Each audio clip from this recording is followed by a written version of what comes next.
Well, good morning, everyone, and welcome to our council meeting today. Welcome to any live streamers and anybody up there in the gallery. And welcome, Ross, as well. So thank you, everyone. Our first item is registering who's present. So I think we can tick that off now. And also, are there any apologies and any leaves of absence for anybody?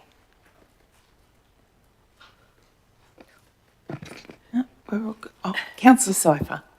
I think I need a leave of absence for the next council meeting in August. I'll put in for a leave, and if I don't require it, well, I'll be present. Awesome. Thank you very much. You're ticking all the boxes there, making sure. Yes, just because we only have one meeting a month, you've got to think ahead. Well, that's right. That's right. So I will apply for a leave of absence for the August meeting, please. Fabulous. Thank you very much. Do we have the second order?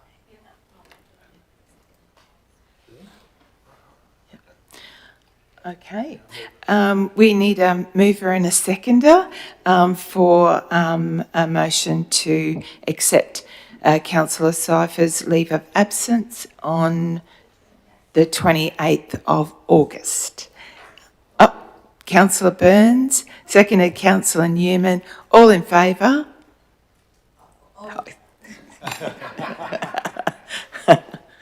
Okay, thank you very much, everyone.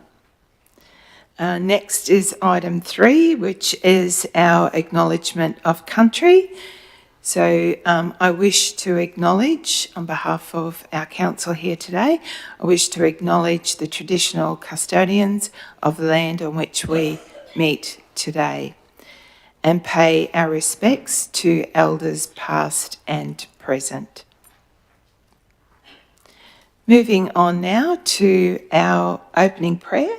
So I'd like to welcome Ross Grierson here today and hand over to you, Ross. Thank you very much for coming to do our welcome prayer. Thank you.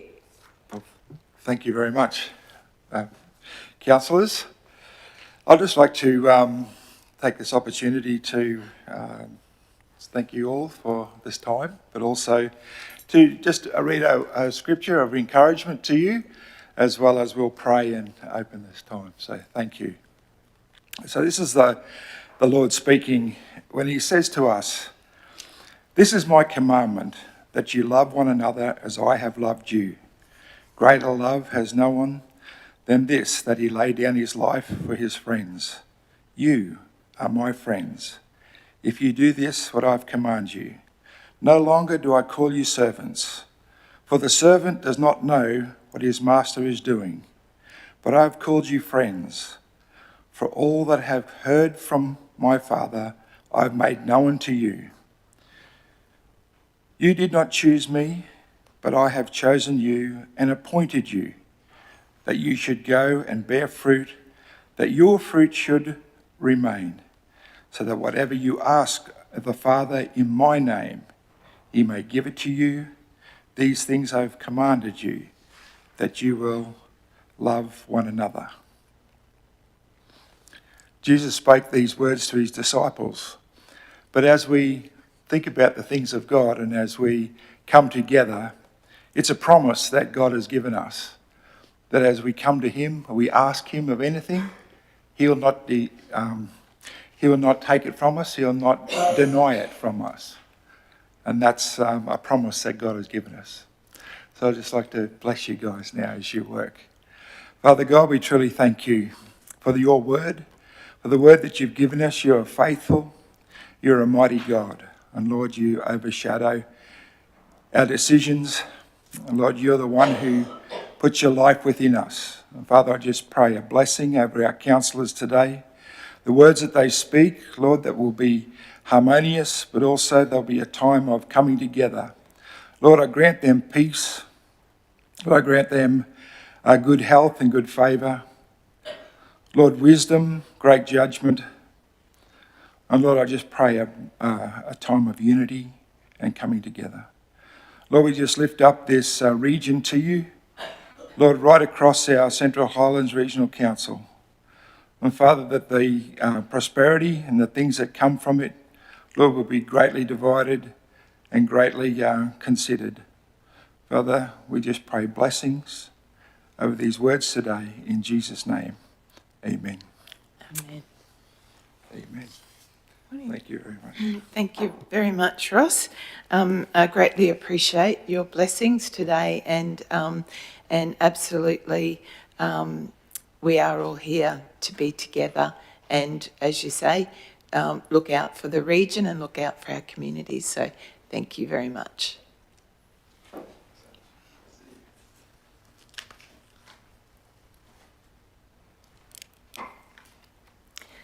So moving to item number 5, which is confirmation of minutes of previous meetings. So we've actually got the 2 meetings that we've got the minutes there for. Will they be separate motions? Okay. So we'll confirm the previous minutes for the general meeting of the 26th of June 2024. If we have a mover, please. Councillor Cypher. Seconded, Councillor Burns. All in favour? Motion carried. Thank you.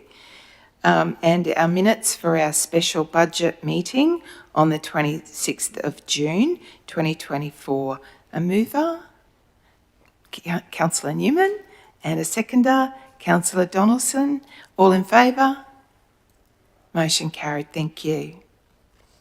So are there any business arising out of those minutes?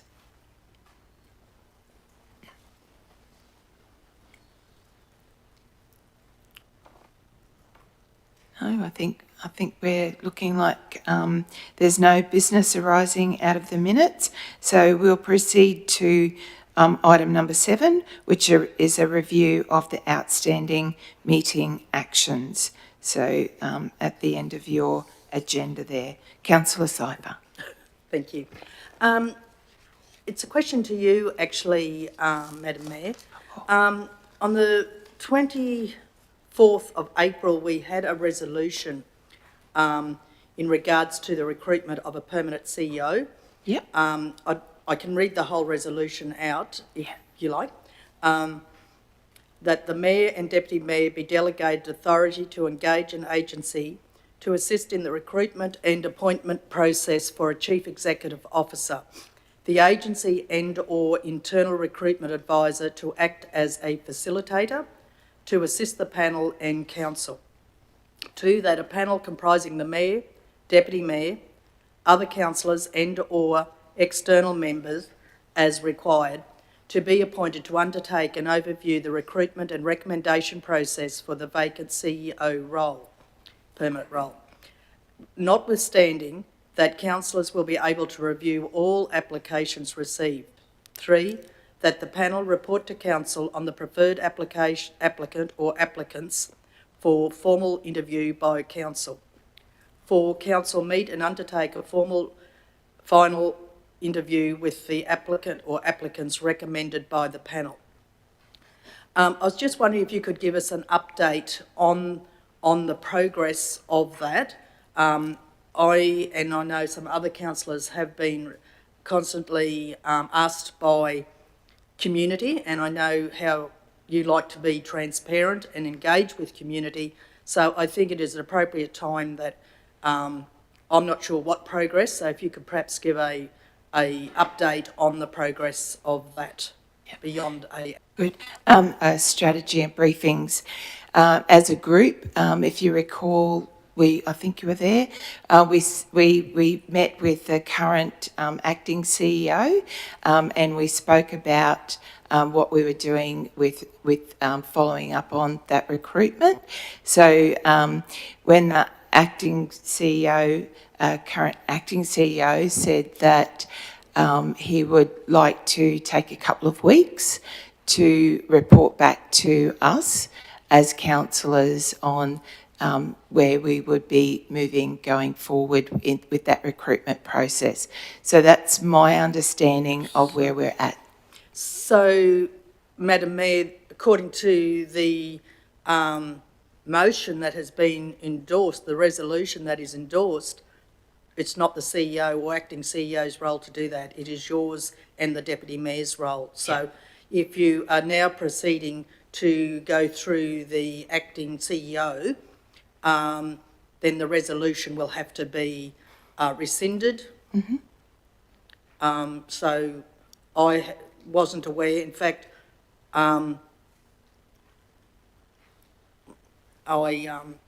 believe it needs to go out to a transparent recruitment process. Yeah. So we've got a live resolution sitting on the table, and you're giving direction beyond that resolution. I think that we were speaking as a group of councillors on what we agreed with that resolution in mind as to how we were going to be progressing that recruitment. So that's as far as I know, that's where we're at. But if there is the councillors would like to make a change to that resolution, or you're happy for that resolution to stay there, that we... Well, I'm happy, Madam Mayor, with the resolution, but I want to know what you're doing, because it's your responsibility and the Deputy Mayor's responsibility, according to the resolution, not the acting CEO's role. So my question is, and the question the public are asking, is what are you as the Mayor and the Deputy Mayor doing to fulfil this sitting resolution? Yeah. Well, as part of that, as a group, we've consulted with the current acting CEO to work with us to identify what that process is. So previously, we have worked with the previous CEO, the Deputy Mayor and myself, to come up with a list of preferred recruitment, a list of recruitment agencies, which we've shared with everyone. And then we were looking at, we had probably 3 that we were going to have a good look at to pick a preferred agency. And we have the new CEO come on board. And with the new CEO coming on board, he met with us as a group to say that would it be okay if he basically helped us in that process of looking at what kind of CEO that we might be also looking at for the organisation. And to the CEO, he informed me that he himself was considering the position. So that would give him a conflict of interest in being engaged in any form whatsoever. So I would suggest we go back to the fulfil the existing resolution. Yep. And the Deputy Mayor and yourself select a recruitment agency and progress for the sake of this organisation. And the acting CEO is more than welcome to be one of the applicants. And I'd welcome that indeed. But let's fulfil the resolution. Since April, it's getting beyond a joke now, and particularly in the community. It's now been called a bad movie with a lot of actors. So can we please fulfil the resolution that we endorsed in April? Thank you, Councillor Cruz. Through the chair, I guess probably as an update from my perspective is there was 5 agencies that were highlighted as possible candidates for a recruitment agency. An additional 2 were, I guess, identified. Yeah. From those, from my perspective, I probably identified 2 different sorts one that was more local government based, one that was potentially a broader scope. And I think the last meeting we had on that was with the previous acting CEO on the Correct. 31st of May, I think, something like that. So that's sort of probably where it sat with me, was they were my preference. They were my two preferences, and I think there was investigation with regards what they were like or something or other, and that's where my contribution has sort of sat. So I've been able to, select those. But having said that, I guess if we are to continue, because there has been a length of time, I'm not sure, it's probably something that HR would have more of an idea on, that whether those quotes now may have an end Lapsed, date. yep. They will have lapsed, so therefore we may have to Yeah. restart the process, I Yeah. guess. Yeah, because there was a resolution following that resolution to appoint another acting CEO. So we were acting on that resolution to have our acting CEO here now, and we were working with him to have some advice on that process. I wasn't aware that you'd had that conversation with this acting CEO, councillor. But yep.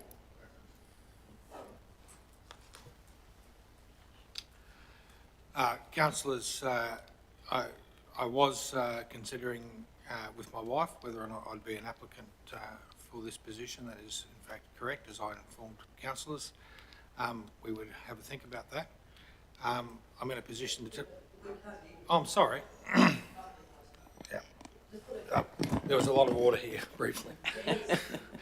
So it's true that I had informed councillors that my wife and I would consider whether or not I would be an applicant for this. And as you know, my wife spent the weekend in Emerald, and we have had discussions since then, and decided that I will not be an applicant for the position. So it's a great position and a great council, but for it to work logistically with my wife, given her employment, it just won't work, I'm afraid. So I won't have a conflict of interest in assisting the councillors if that's required. Thank you. Well, thank you, Councillor Cypher, for bringing that up, because now we got that out, that we were probably going to talk to a little bit later to get that feedback from our acting CEO. So I think that we can continue, well, obviously, to progress the recruitment now of our permanent CEO, picking up where we were before, which is basically ready to appoint the recruitment agency. Through the Chair, I'd like to set a time frame on that. I don't know whether we need a motion for that, but I'd like it's got to be done, and it's been too long. We've lost trust in the community because of it, and I'd like a time frame. So whether we want to put a resolution up, a motion up, I don't know. I'd like feedback from the rest of the councillors. Yeah. Councillor Cruz. Through the chair, probably, the first thing I was just going to clarify, that's actually the first time, CEO, that I was aware of that circumstance of what you're talking about with regards applying for the role. That's the first I've heard of that, so I just wanted to clarify that. And I guess following up is if it's to be actioned, is the best place for it to be recorded in this resolutions register as an update with regards the dates and everything that's been able to do that? Is that the best place for it to be recorded and updates put?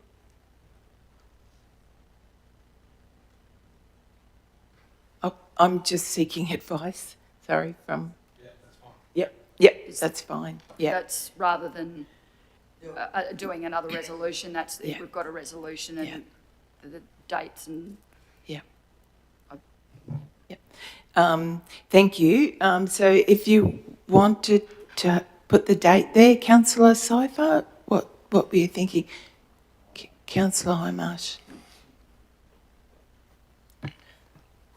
Through the chair, if we're going to set a timeline to it, then is the process now that we work out what that timeline is, and then how does this go from here on, just for us that have never been through this process before? So do we now discuss a timeline for the appointment of the recruitment agency, and then how do we go about that, please? I would think in the first instance, it would be a timeline for the appointment of the recruitment agency, only because I think that the process can take a bit of time, and you don't know what might happen at each step. But if we have that timeline now for appointing a recruitment agency, I think that's our first best bet.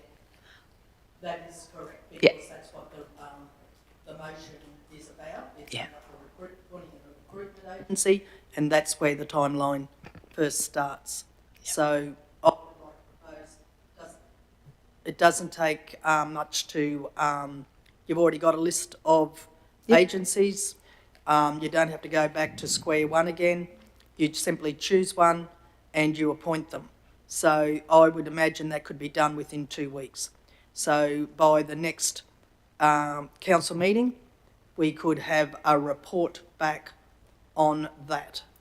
So what's the date for the next council meeting? The 28th, your leave. So 28th of August.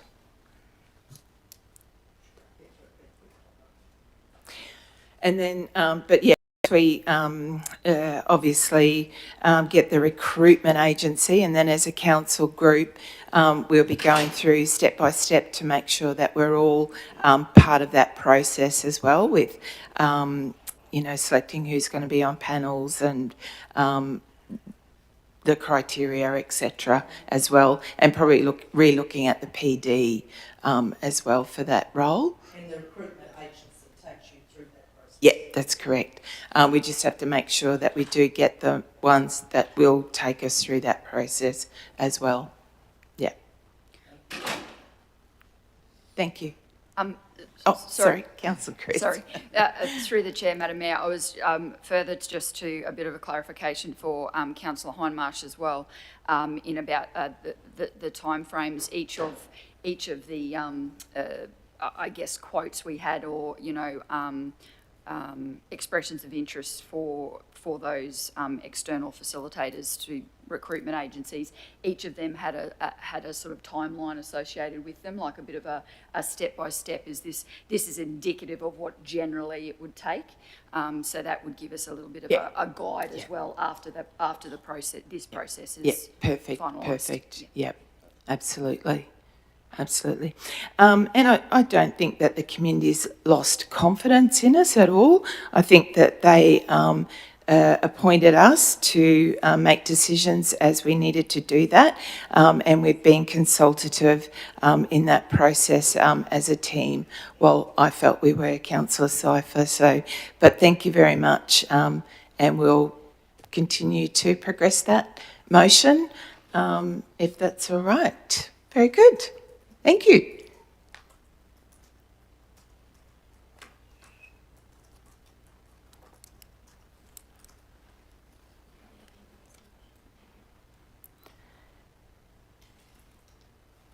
Do you have Do you want to have a mover and seconder for that resolution? the amended resolution? No, just the Oh, sorry. Yes, okay, so the resolution will be that Central Highlands Regional Council engage a recruitment agency for the recruitment of the position of Chief Executive Officer, report back to General Council meeting on the 28th of August 2024. So if people are happy with that motion. Just to be clear that The report isn't about the whole of council selecting the recruitment agency. It is just who the recruitment agency has been selected by the Mayor and the Deputy Mayor. So I just wanted to make sure everyone understood that. The report is about who they are, not a process again to recruit one. Yep.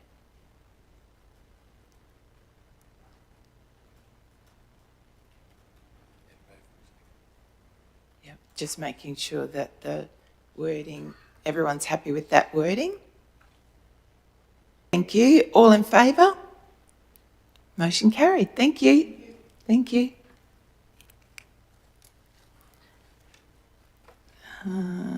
Now, the next item is number 8. So deputations. Do we have any deputations today, Mr Acting CEO? No, we don't, Mayor. Just that's new on our agenda, so I just assumed that would be the correct process to ask and who to ask. So thank you. Mayoral minute, so there's no mayoral minute, and looking at conflict of interest. So does anybody looking at the agenda today feel that there is a conflict of interest at all for them? And just a reminder too that as we go through each of the items on the agenda, if you feel that you may have conflict of interest, so there's opportunities as you go through to declare. Very good, thank you. Any petitions today, Mr Acting CEO? No petitions, Mayor. Thank you. Okay, so we're moving on to item number 12, decision action reports. So the first item is 12.1, so handing over to the Chief Financial Officer for the monthly financial report, June 2024. Thank you. Thank you. Good morning, councillors, through the chair. Councillors, this finance report is tabled for June end, and obviously, councillors, as you are aware, end of year financial procedures are still work in progress. So pending audit clearance, those figures are still subject to change. Nevertheless, councillors, this is the draft statement and position which has been presented to council. Just to emphasise, councillors, one point that you'll probably see on page 420 of your agenda, a $9.9 million surplus. I've always mentioned and emphasised in budget workshops that a one-year surplus has to be looked into a wider context of a 5-year average. And on your agenda on page 424, you'll see a table in there, councillors, where the first financial sustainability ratio is the operating surplus ratio. And you have a 5-year average there, which is negative 0.2%. So we're still, councillors, just falling short of the 5-year average. The target is 0% plus, but just wanted to lay that point there, councillors. And I will now hand over to Helen, our Manager of Finance, to present the report in detail. Thank you. Thank you, CFO. Through the chair, and good morning, councillors. The tabled report presents an interim overview of Council's financial performance for the year ended 30th of June 2024. The report also measures this performance against the adopted budget and provides commentary for the major revenue and expense variances. This is an interim report that the final end-of-year position will not be known until the completion and audit of the general purpose financial statements and financial sustainability statements. Council is required under the local government regulation to have these statements audited by the Queensland Audit Office. As part of the preparation of the statutory financial statements, the finance team are in the process of finalising all necessary end of financial year accounting adjustments. The external audit commences on the 26th of August, with the auditor's report expected to be issued by the Auditor General at the end of October. The tabled report and attachments will be taken as read. However, before receiving questions, I will briefly outline some of the key financial elements discussed in the report. As the CFO mentioned, an interim operating surplus of 9.4 million was reported. However, following accrual adjustments processed over the last week, the interim surplus has reduced to 7.6 million. The operating result is still subject to further accruals and other adjustments as the financial statements are completed over the next month. Expenditure on capital projects of 60.7 million was reported. However, since the processing of additional invoices for payment over the last week, this amount has increased to 65.5 million. Total capital expenditure for the year may increase further if additional invoices related to last financial year are processed as the financial statements are completed over the next month. Council's cash balance at the close of the financial year is 112.3 million. Investment interest received on cash balances for the year was 5.4 million. Total debt at the 30th of June is 70.2 million, with total debt servicing payments of 9.2 million made to the Queensland Treasury Corporation during the year. This amount represents principal and interest in relation to Council's portfolio of 13 fixed-rate loans. Total overdue rates and charges at the 30th of June 24 are approximately 10.1 million. This amount represents rate and water accounts where the due date of notices has passed and includes accounts under a payment arrangement. Rates and charges arrears reported at the end of the previous financial year were slightly less at 9.7 million. Miscellaneous debtors at the end of the financial year are approximately 3.3 million, relating to customers raised in June that are not due until July, based on Council's payment terms for miscellaneous debtors of 30 days from the date of invoice. The recommendation is made that Council adopts the interim financial report for the year ended the 30th of June 2024. Thank you, and I'm happy to take questions on the tabled report and attachments. Thank you, Helen. Councillor Wilkins. Me again. Sorry. Just with your you're mentioning that there were invoices from the previous financial year, so which is now last month.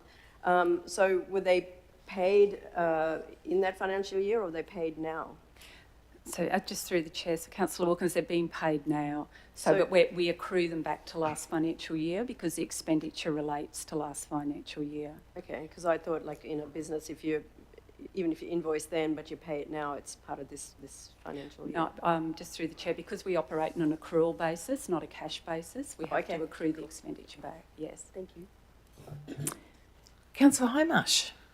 Through the chair, morning, Helen. Could I please just ask for, and you may have given it to us at some point in the last little while, but I can't put my hand on it and I couldn't find it in here. Out of the cash balance that's held, the 112 million, could I ask for a breakdown as to what part of that is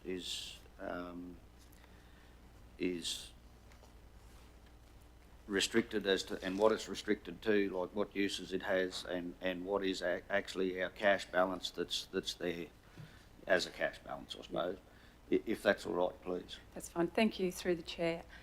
Councillor Hindmarsh, so we're still finalising the restricted component of that cash balance at the 30th of June, but it will be made up of grants that we've received, but in advance of the expenditure. So, for instance, the RCIF grants, the prepayment of that, so that's about $14.4 million. We also classify our developer contributions or our infrastructure charges as restricted, so they come to about 10 to 12 million. I'd have to confirm that amount. We also classify rates prepayments as restricted cash, so that balance is about 4.4 million. And there's a few other components, but I'll be able to bring that balance back to you in the July meeting, the restricted component at the 30th of June. Thank you. Very good. Any other questions or comments? Councillor Newman. Just in regard to the expenditure to date, and it's probably a more general question. Is the community spend of almost half and the infrastructure spend indicative of the project status or what's been delivered so far? Just through the chair, so that's on the capital expenditure, the capital works projects. Yep, so what's shown in the report is based on what we extracted a couple of weeks ago. So the total balance was about just over 60 million. Based on accruals or invoices we've processed over the last week, that total capital works program has increased to 65 million. In terms of the breakdown, I might have to refer to the individual general managers for further comment, infrastructure and communities, but those balances have increased for each of the departments and programs. Yeah.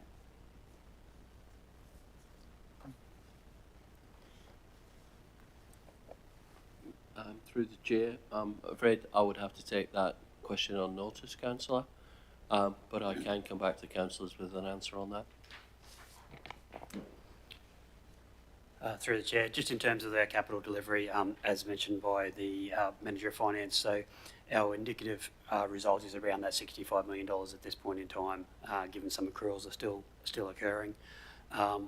That was in line with our prediction around budget review number 3. So at budget review number 3, there was a revised cash flow of our capital projects to around that 65 to $68 million, which was where we were hoping to get to.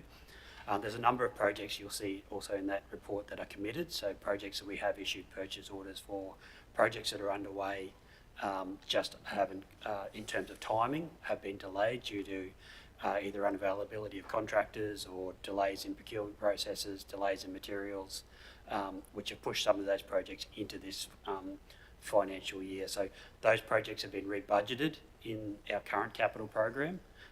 So the cash flow has been brought into this year's capital program, which is sitting at about $83 million for this year's capital program. So in terms of that revised, which we did around early May, around that $68 million, we were travelling in line with that across most of the programs. Thank you, General Manager. Councillor Donaldson. The outstanding figure that to me in the report was the 10.1 million owed to the council. I think that's a lot of money. Now I was just wondering what the council's position on trying to recoup that those monies owed to the council. So just through the chair, Thank so you. you're referring to the rates and charges arrears. Yes, That's right. So as I've mentioned previously, so we're working through our, based on our procedure, our recovery action. So we're issuing first reminders, second reminders. If the ratepayer doesn't respond to that correspondence, we will refer them to our external debt recovery agency and seek legal action on that. So we'll issue a summons, seek judgment. And the next step is to, once the debt's been outstanding for greater than 3 years, we can proceed to a sale of land auction, which is something I'll be reporting back to council on over the next couple of months, indicative properties that we may be able to instigate proceedings on to recover that debt. Thanks very much for that, Helen. That'd be good to get the report. Yeah. Because the debt is getting higher, not lower. And it's a bit of a worrying trend, I think. That's just through the chair, that's correct. So it is slightly higher than it was at the end of the 2023 financial year. It is lower than the 2022 financial year. That's at around 12 million. So, I mean, it has reduced slightly, but you're correct. We definitely need to pursue further legal action to recover that debt. And thank you very much for that. And I think that also in the report, if there's that information on, you know, the potentially 4 to 5 years prior, it helps build the picture and patterns and where we're actually sitting, if you don't mind including that in the report as well. Yeah, Thank so you, just Manager. through the chair, so we'll include that in the Awesome. July report. Thank you. Awesome. Thank you very much. Councillor Wilkins. Sorry, further to that, but you also mentioned that a lot of that was from people who are invoiced in June, and they still, it's not that they necessarily haven't paid. Is that correct? So just through the chair, so we've got two separate types of debtors, I guess. Yep. So we have our rates debtors where there's we've got arrears of about $10 million. But then we also have our miscellaneous debt, so that's for other council services. It might be, for instance, we invoice airlines for landing fees, things like that. So with that debt, while the debtor balance is 3.3 million, only about 310,000 of that is actually overdue because the majority of the invoices were only issued towards the end of June, so they're not payable until July, the end of July. Yeah, thank you. Councillor Donaldson. Sorry, Helen. Just on that, how does our debt owed to the council compare? Do you have the figures compared to other councils, or you don't have that? Just to give us a bit of an idea. No, I'm just through the chair, so not to hand, but that's something I can report back on in the next meeting. Just to give us a bit of an idea. And that's right. Yeah. Council, maybe just in the central Queensland area, something like that. Thank you. Mr. Acting CEO? Yeah, I'm not sure, through the mayor, I'm not sure what the percentage is for us, but it's usually around 3% or thereabouts. Most councils, some will be higher and lower, depending on local economic circumstances, but around about 3% is what you could expect. Very good. Councillor Cruz? Through the chair, it is probably speaking to the rates arrears again, but like when you're having a look at the breakdown, you will see that it is that year 2, year 3 plus that sort of hasn't changed, but you actually see there is a downward trend in the current year. So in both water and rates. So even from May 2024, there's a reduction in rates of 844,000 that was owed. So that's a significant amount that's coming in. So it really is just those older arrears that council has to go through the process. But yeah, you can see that, you know, there is movement and good movement and a downward trend. Yeah. Very good. No more questions or comments? Very good. Thank you very much, and I appreciate that. We'll put the motion or recommendation forward or resolution. We've got all different names here.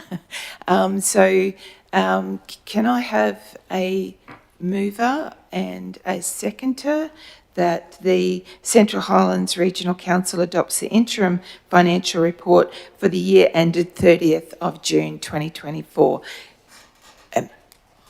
Moved Councillor Cruz and seconder Councillor Newman. All in favour? Thank you. Motion carried. Thank you very much.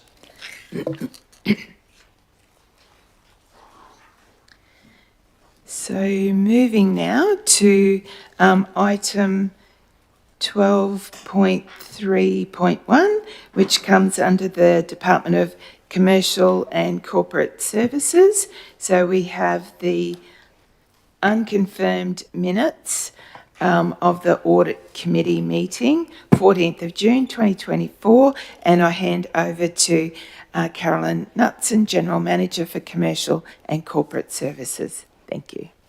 Thank you, Madam Mayor. Through the Chair, good morning, councillors. Council's Audit Committee is established under the Local Government Act 2009, and for expediency, I now hand over to the Manager of Governance, Millicent Bradley-Woods, to speak to the report. Thank you, General Manager, and through the Chair, and good morning, councillors. Central Highlands Regional Council has established an audit committee pursuant to the requirements of Section 105 of the Local Government Act. As the report sets out, the most recent meeting of the Audit Committee was held on the 14th of June 2024. Pursuant to Section 211, subsection 1C of the Local Government Regulation, as soon as practicable after a meeting of the committee, the Audit Committee must give Council a written report about the matters reviewed at the meeting and the committee's recommendation about those matters. Consistent with the requirements under the local government regulation, the report as tabled presents the unconfirmed minutes of the Audit Committee meeting held on the 14th of June 2024 for endorsement by Council. In closing, it is the Office's recommendation that Central Highlands Regional Council receives the unconfirmed minutes of the Audit Committee meeting held on the 14th of June 2024 and endorses the recommendations contained within those minutes. Thank you very much. And just handing over to our Deputy Mayor and Councillor Wilkins, you're members of the Audit Committee. If there was anything, special or anything specific that you might want to mention as part of that meeting at all. Nope, all good. Councillor Cruz? Through the chair, I was just going to say, well, firstly, there was recognition of your contributions and also the former Deputy Mayor's contributions with regards, the Audit Committee. And then there was just, I guess, discussions with regards the independent members and what that looked like and just the timings of and length of their tenure. Yeah, no, excellent. Thank you very much for that. And I would like to say I really appreciate, although I'm not a member, I appreciate being able to also go to those meetings, not as a participating member, but an observer too. So, yeah, thank you. Thank you, Councillor Cruz. Thank you, everybody. If there's no further questions or comments, I will put the recommendation or resolution that Central Highlands Regional Council receives the unconfirmed minutes of the Audit Committee meeting held on the 14th of June 2024 and endorses the recommendations contained within the minutes. So who would like to move? Councillor Hindmarsh, seconded Councillor Cruz. All in favour? Motion carried. Thank you very much. Moving on to item 12.3.2. So back over to General Manager Knutson. Thank you. Thank you, Madam Mayor. Through the Chair, each financial year, Council adopts its operational plan in accordance with Section 104 of the Local Government Act. The operational plan provides a project and activity-based plan for the previous 2023-24 financial year on Council's delivery of the 5-year corporate plan 2022 to 2027. In taking this progress report as read, I now hand over to the executive leadership team, firstly starting with Arun Diaz as the Chief Financial Officer to provide Council with a highlight from the fourth and final quarter for the past financial year. Thanks, Carrie. Through the Chair, Council is on page 472 and, my apologies, 473. Councillors, the Office of the CFO had 2 projects. On page 472, the first project was the Financial Sustainability Strategy, and as is reported, councillors, the project has been marked as a carry forward to the current financial year because it stays incomplete. Having said that, councillors, the draft report from the strategy was workshopped with ELT. The report was not workshopped with council, mainly because of the timing of the local government elections, and given the priority of budgets, management thought the finance strategy would be workshopped with council later in the 24-25 year. But also, councillors, you will notice in the 24-25 financial year, the OP plan, we have a rating review project, and this links in very well with the financial sustainability strategy as well. We expect that project to commence shortly and probably to be completed by the 2nd or 3rd quarter of the financial year, which will very well complement the financial sustainability strategy. On page 473, councillors, the procurement business model review, that project has been complete. The team had done an assessment from the Queensland Audit Office's procurement maturity assessment. The results were tabled with the Audit Committee, and as such, some of the actions will flow through to be completed in this financial year. I will now pass on to General Manager of Infrastructure and Utilities. Thanks. Thank you, Arun. So Q4 for infrastructure and utilities saw the completion of some significant projects for council in both the roads and water space. Stage 1 of the Mayfair Drive rehabilitation program was complete, providing improved drainage to the Mayfair estate, along with the rollout of the pilot project to install smart meters in Capella. This pilot project is already showing benefits and potential savings in water usage through analysis of the data that is now available. In Q4, just over 600 kilometres of roads were graded as part of Council's operational maintenance of our rural road network. Council crews also continued to roll out a number of other gravel resheeting works as part of our capital program. 1.6 million kilolitres of potable water was treated and supplied to our communities across the Central Highlands, with 554,000 kilolitres of wastewater treated and 454,000 kilolitres of that recycled for beneficial reuse across industry and public spaces.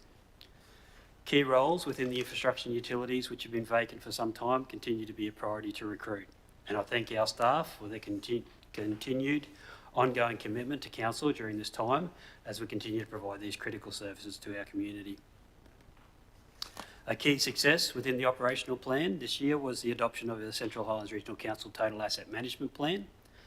This management plan assists council with ensuring that our asset investment is done in a timely manner, in line with asset management best practices and the long-term sustainability of council.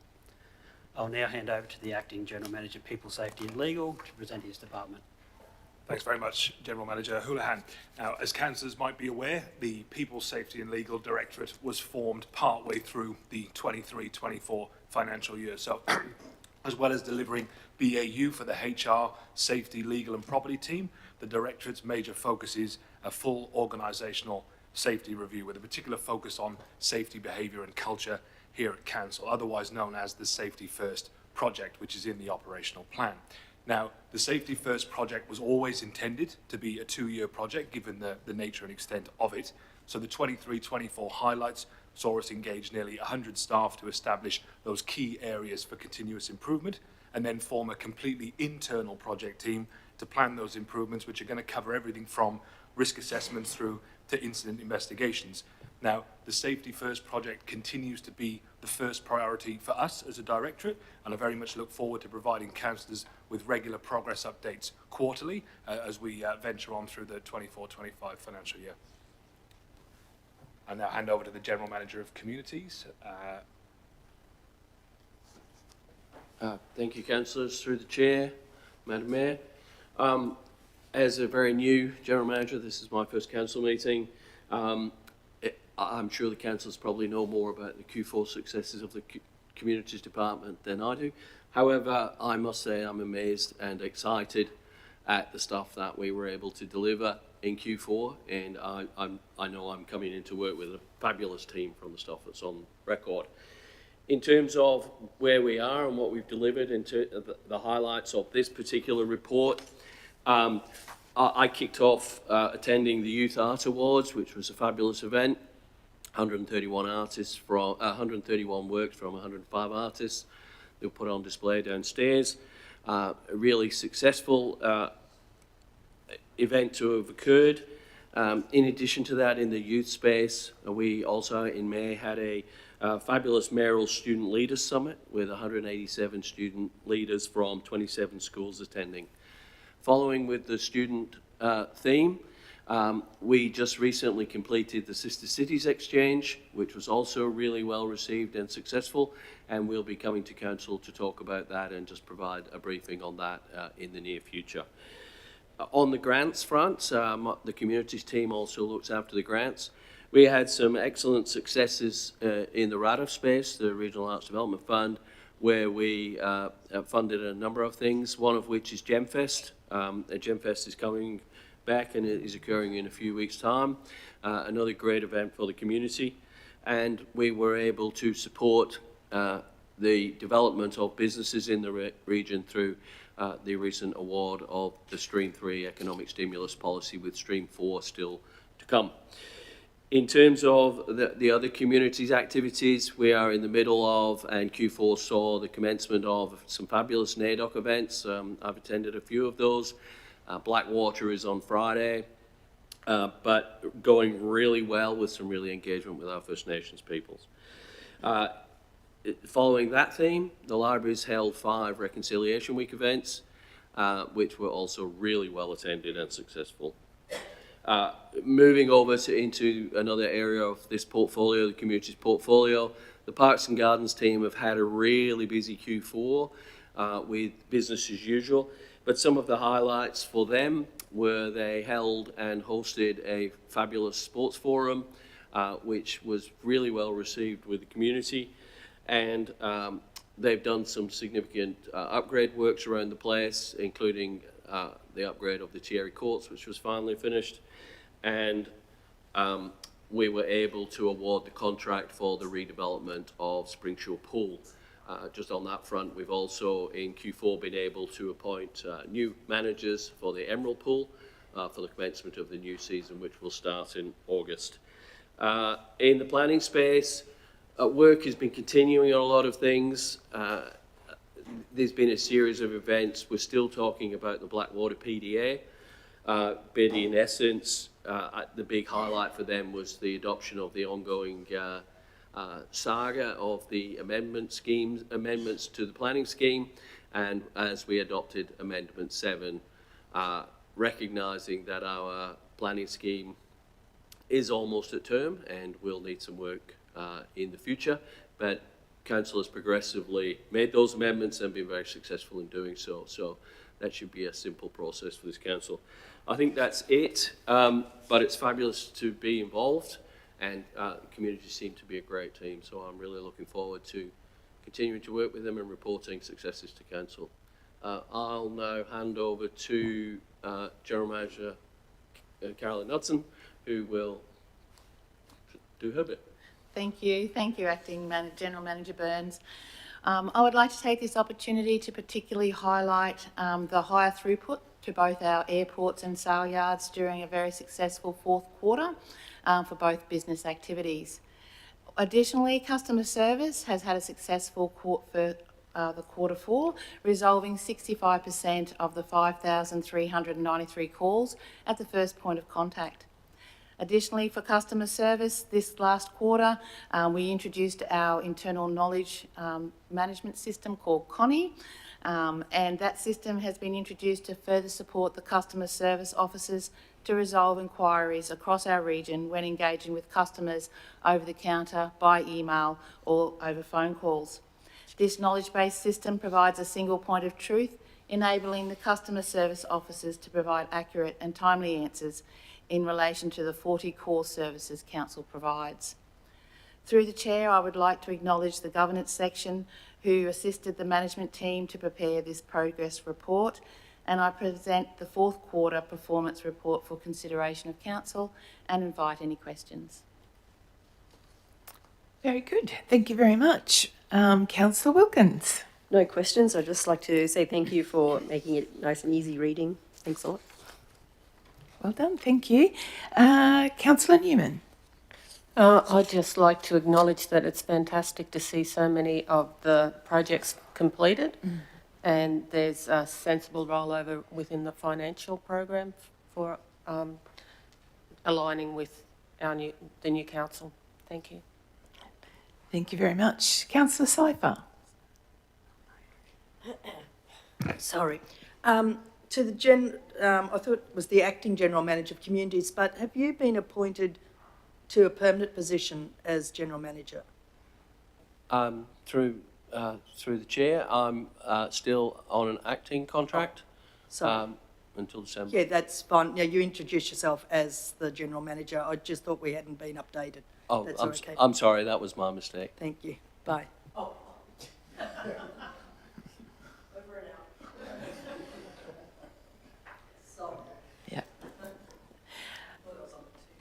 I think you were missing out there, Councillor Seifer.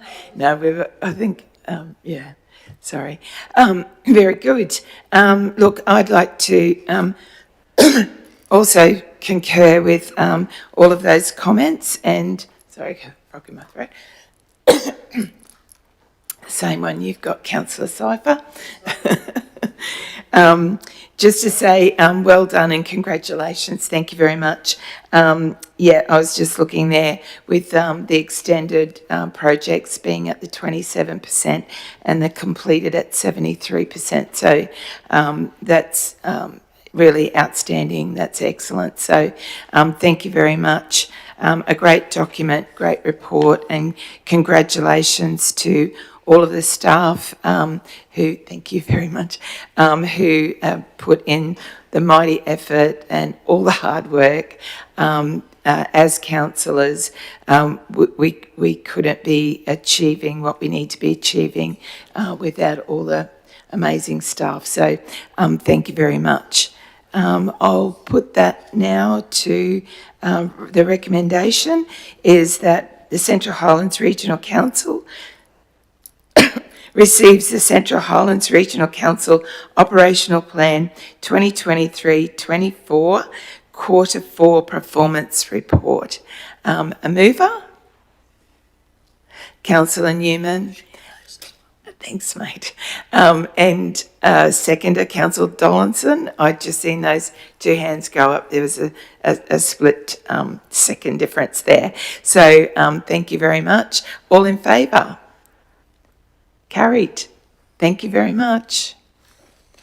So moving on to, I'll just have a sip. And thank you, Councillor Cypher. I'll have one of those as well.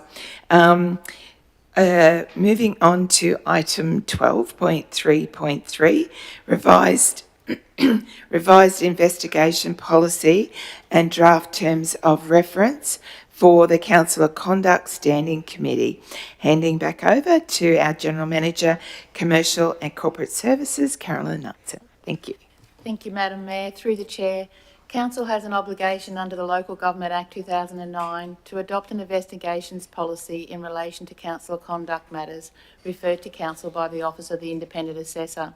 I'll now hand over to Manager Governance, Millicent Bradley-Woods, to take us through this report. Thank you, General Manager. And through the Chair, the need for review of the investigation policy and the creation of a new committee is as a result of legislative amendments to the Local Government Act and Local Government Regulation, which occurred in November 2023. Those amendments changed the Councillor Conduct Management System provisions under the Local Government Act and have required a redraft of the investigation policy so that it is reflective of the new provisions of the Act.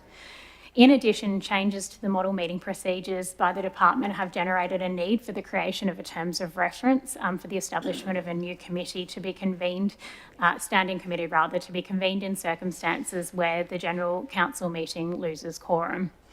Under the new councillor conduct management system, initially complaints about councillor conduct are referred to the Office of the Independent Assessor, and thereafter, after undertaking a preliminary assessment, the OIA may refer a suspected conduct breach to council to deal with under the Act.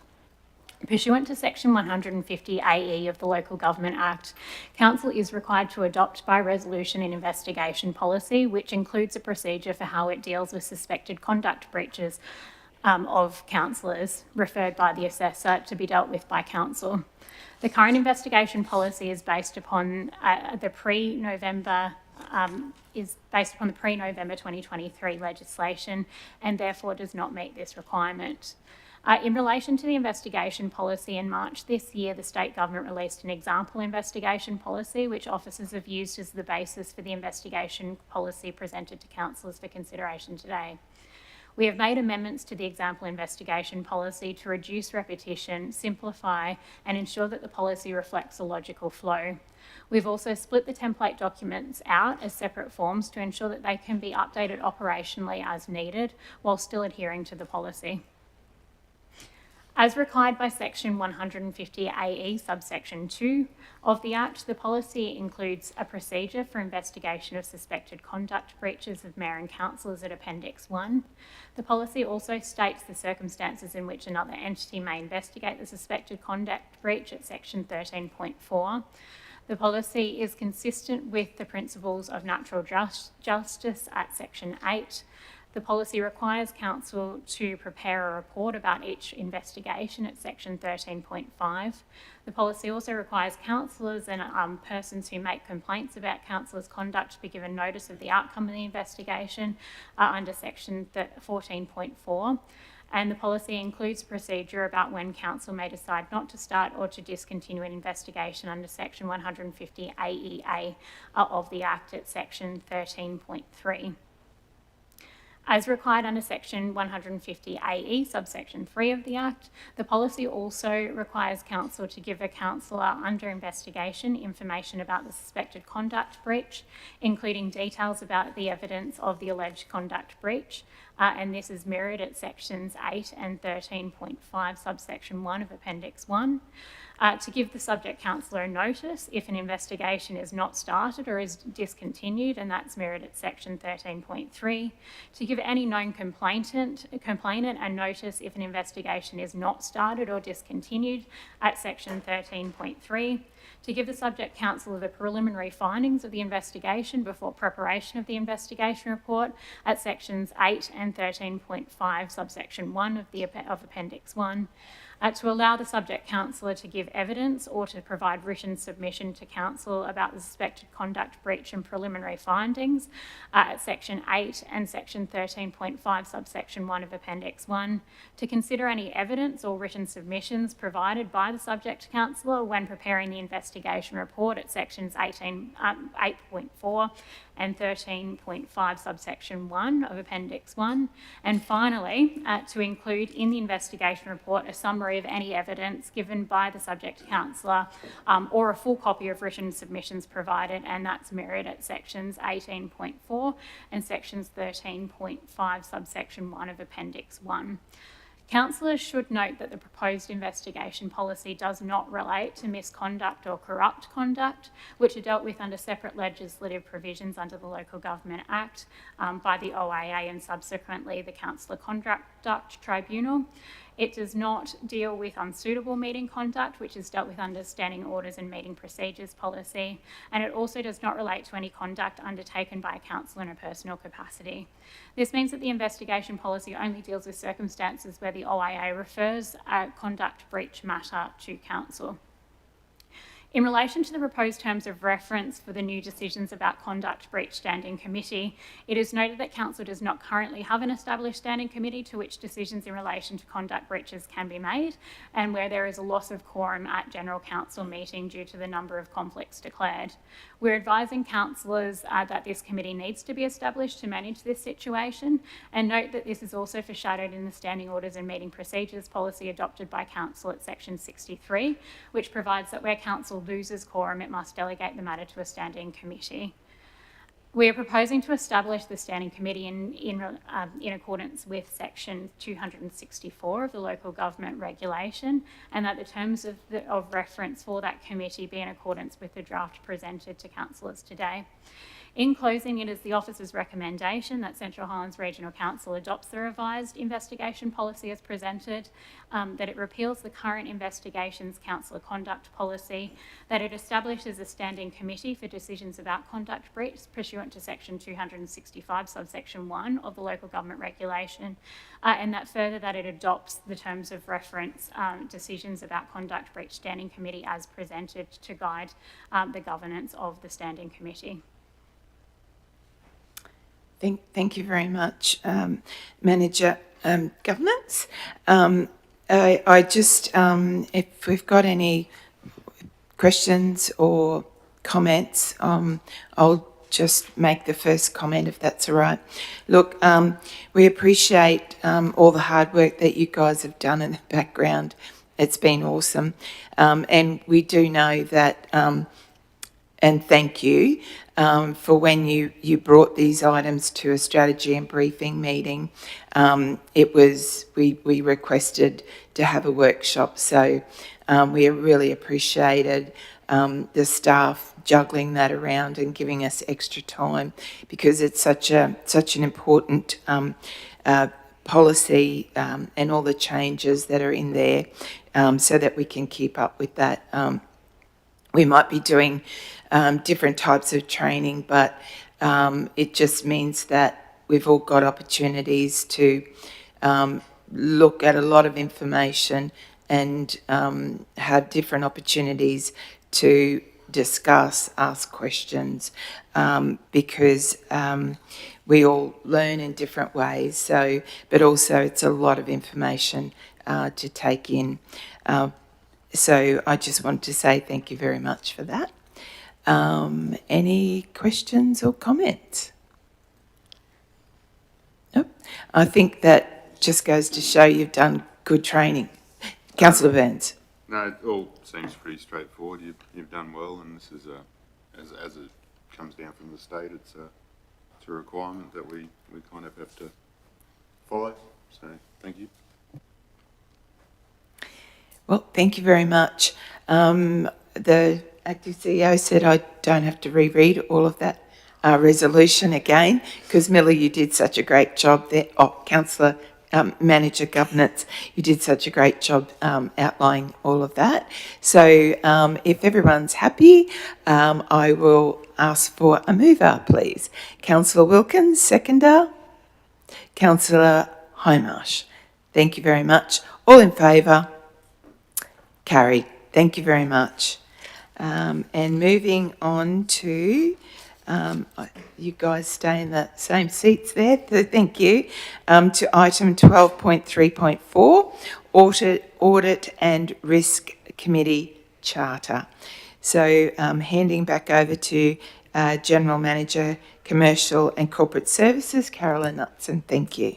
Thank you once again. Thank you, Madam Mayor. Through the Chair, this report seeks adoption of the revised Audit and Risk Committee Charter, which is established in accordance with the Local Government Act 2009. I now hand over to the Manager of Governance, Millicent Bradley-Woods, to take council through this report. Thank you again, General Manager. And through the Chair, the current Audit Committee Charter has a review period of 2 years and is due for review on the 14th of September 2022 or otherwise as necessary. At the February meeting of the Audit Committee requested that the reviewed charter be presented to the recent June Audit Committee meeting. And councillors will see that reflected in the minutes presented to them in an earlier item. The revised Audit Committee Charter has been reviewed to align with the Queensland Treasury Audit Committee guidelines and the QAO Charter, as well as the requirements under the Local Government Act and regulation.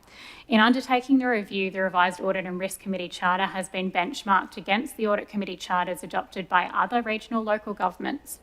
In addition, in reviewing the membership requirements specifically and following a QAO briefing of our Audit Committee chairs, we also sought advice from the Queensland Audit Office in relation to whether councillors are deemed to be independent members.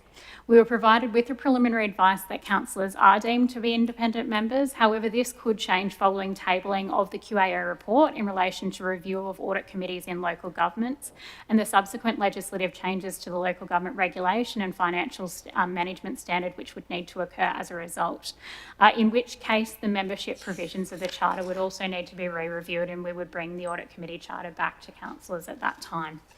Councillors will note that in the revised charter, the name of the Audit Committee is proposed to be changed to the Audit and Risk Committee, recognising the role the committee plays in providing independent oversight over risk controls within the organisation, and this has always been the case throughout the last financial year also. The Audit Committee recommended the revised charter to council and recommended a number of amendments which have been made to the charter attached to the report before councillors today, with the exception of the amendment requested in relation to the term of the chair, and that has been amended to reflect and to align with the Queensland Audit Office Treasury guidelines. In closing, the recommendation is to adopt the Audit and Risk Committee Charter as presented and to repeal the existing Audit Committee Charter. Good. Thank you very much. Again, I was really pleased actually that the title of the committee did change to the Audit and Risk, and as you quite rightly say, it's more reflective of what the committee has that oversight of. So thank you very much for that.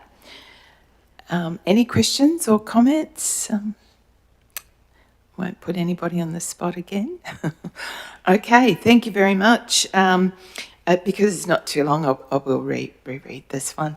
So, the recommendation or resolution is that the Central Highlands Regional Council, 1, adopts the Audit and Risk Committee Charter as presented, and 2, repeals the existing Audit Committee Charter.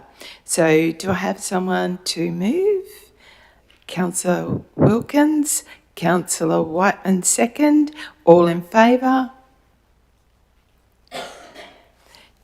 Motion carried. Thank you very much. Thank you, Manager and General Manager.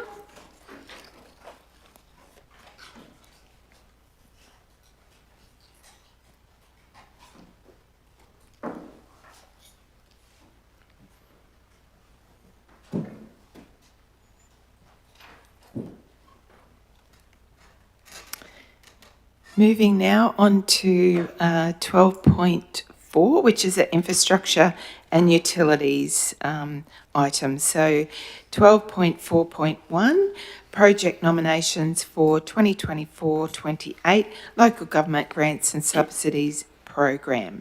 I'd like to hand over now to General Manager, Infrastructure and Utilities, Jason Houlihan. Thank you, Madam Mayor, and good morning again, councillors. Through the Chair, the State Government's 2024 to 2028 Local Government Grants and Subsidies Program is a competitive, application-based grant program available to all Queensland councils, with a funding pool of up to $115 million available in 2 categories of infrastructure projects and planning projects.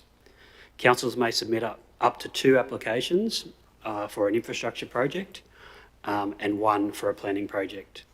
The projects identified by council officers are the Blackwater sewer main and manhole refurbishment, Springshaw wastewater treatment plant upgrades, and our planning project is the regional showground land management plans. If successful, council will be required, if successful, the funding received will be up to 60% of eligible funds, with council required to contribute the remaining funds to complete the projects. If successful, these projects will be incorporated into future budget considerations. I present the report for your consideration. Thank you very much. Any questions or comments about the projects that have been proposed for this grant program? No, thank you very much. Well, good. So I just will put that forward, the recommendation that Central Highlands Regional Council endorses the following projects to be progressed to application for funding through the 2024-28 Local Government Grants and Subsidies Program. The projects are set out in the table above, which include the regional showground land management plans, Blackwater sewer mains and manhole refurbishment, Springshaw wastewater treatment plant.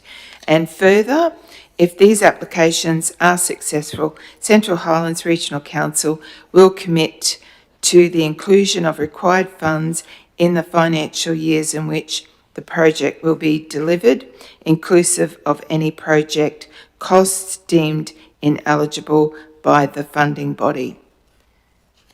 Thank you very much. Mover, Councillor Cypher. Seconder, Councillor Burns. All in favour? Motion carried. Thank you. Thank you, Manager and General Manager.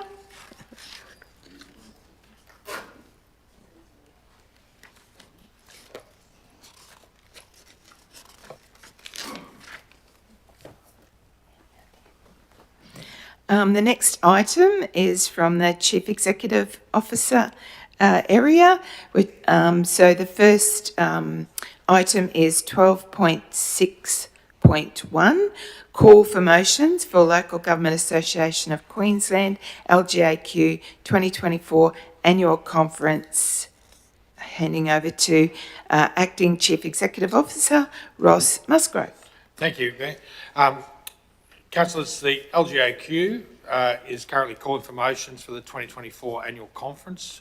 The annual conference attracts delegates from all 77 councils in Queensland, and it's the forum for councils to advance advocacy issues which are of a regional and state significance in order to assist to guide the advocacy priorities of the LGAQ.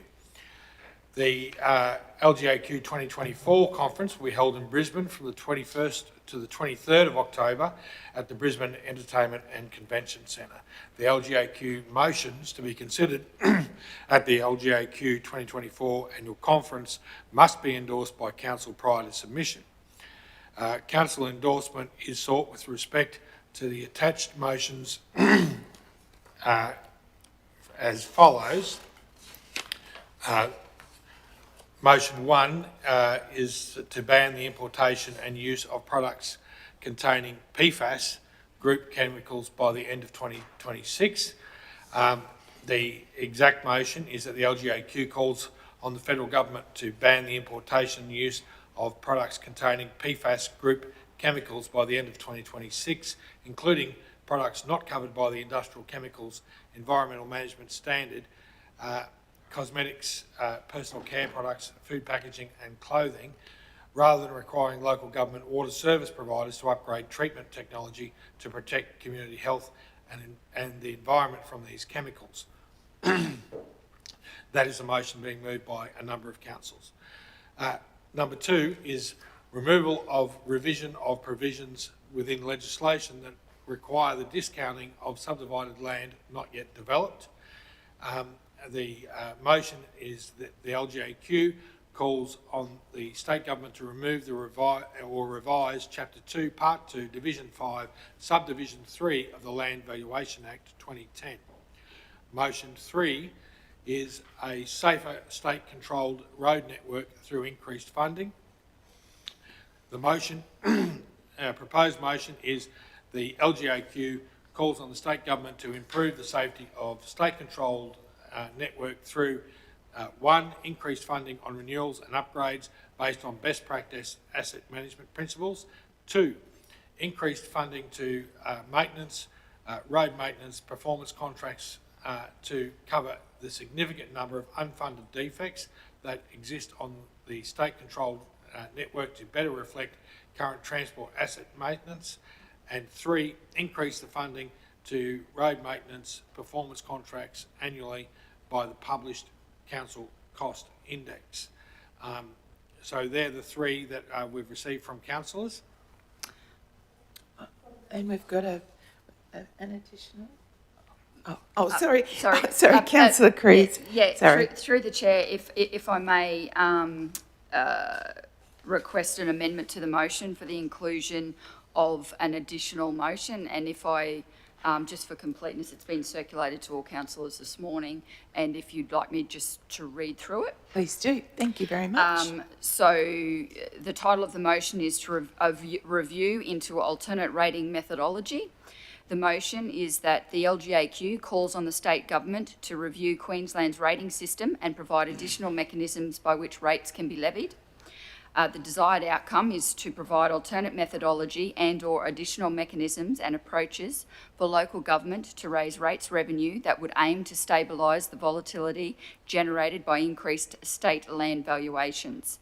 As a background, the Local Government Act of 2009 and the Local Government Regulation 2012 provide autonomy for councils to develop their own approaches to meet community needs through rates and charges. This self-determination is essential for local government and should remain unaltered.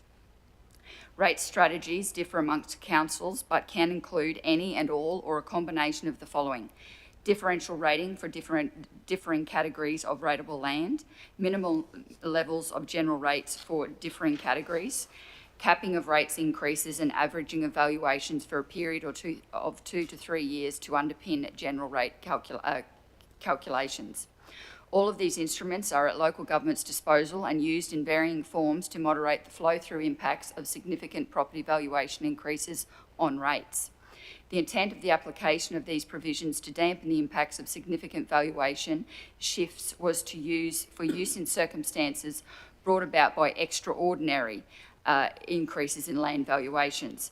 However, local governments across the state have been presented with the compounding of the repeated issue of land valuations that contain both significant and yet inconsistent increases both across rating categories and within rating categories, meaning that these legislative tools are now required in the norm rather than for extraordinary circumstances. Whilst this range of valuations movement continues with the current methodology constraint, it becomes increasingly challenging to balance a rating strategy that is fair and reasonable and abiding by the principle of equity for like properties and the principle of predictability, meaning the required use of mechanisms such as capping for an extensive period whilst holding rates resulting from higher valuation increases to an upper limit could have the unintended consequence of similarly valued properties used for the same purpose paying significantly different amounts of rates contrary to the above principles. So I put that, if we can. Excellent, and well worded, and I think that if that hasn't, if that isn't coming up from other councils, it will actually be resonating with support from other councils, because talking to some different councils, they've got defence coming in and buying up and driving up valuations. Other places have properties being bought up for offsets. And then we have the similar situation here. And I think that it's an excellent motion. So thank you very much, Councillor Cruz. Councillor Seifer. Yeah, I'd just like to support that. We did discuss this at our last strategy meeting for this to be a motion. It's certainly something that the community has been talking about over the last couple of years. I don't think it's going to be easy to come up with a different methodology, but we have to advocate for it. Yep. I strongly support your comments that this will be supported by many, many councils. I know down in the south there was a couple of councils that were advocating for this last year or the year before. So this is critical that this motion is put up. Yeah, definitely. Thank you very much. Councillor Wilkins. Sorry, just a query. So the motion is to call on the state government to review Queensland's rating system and provide additional mechanisms by which rates can be levied.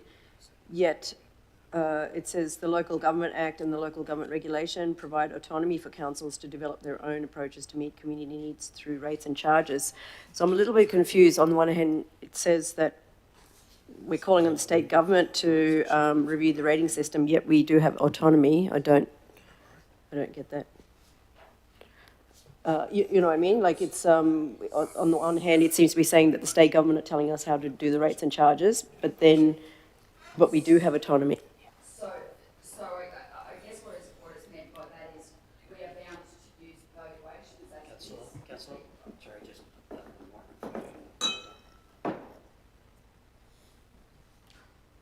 through the chair.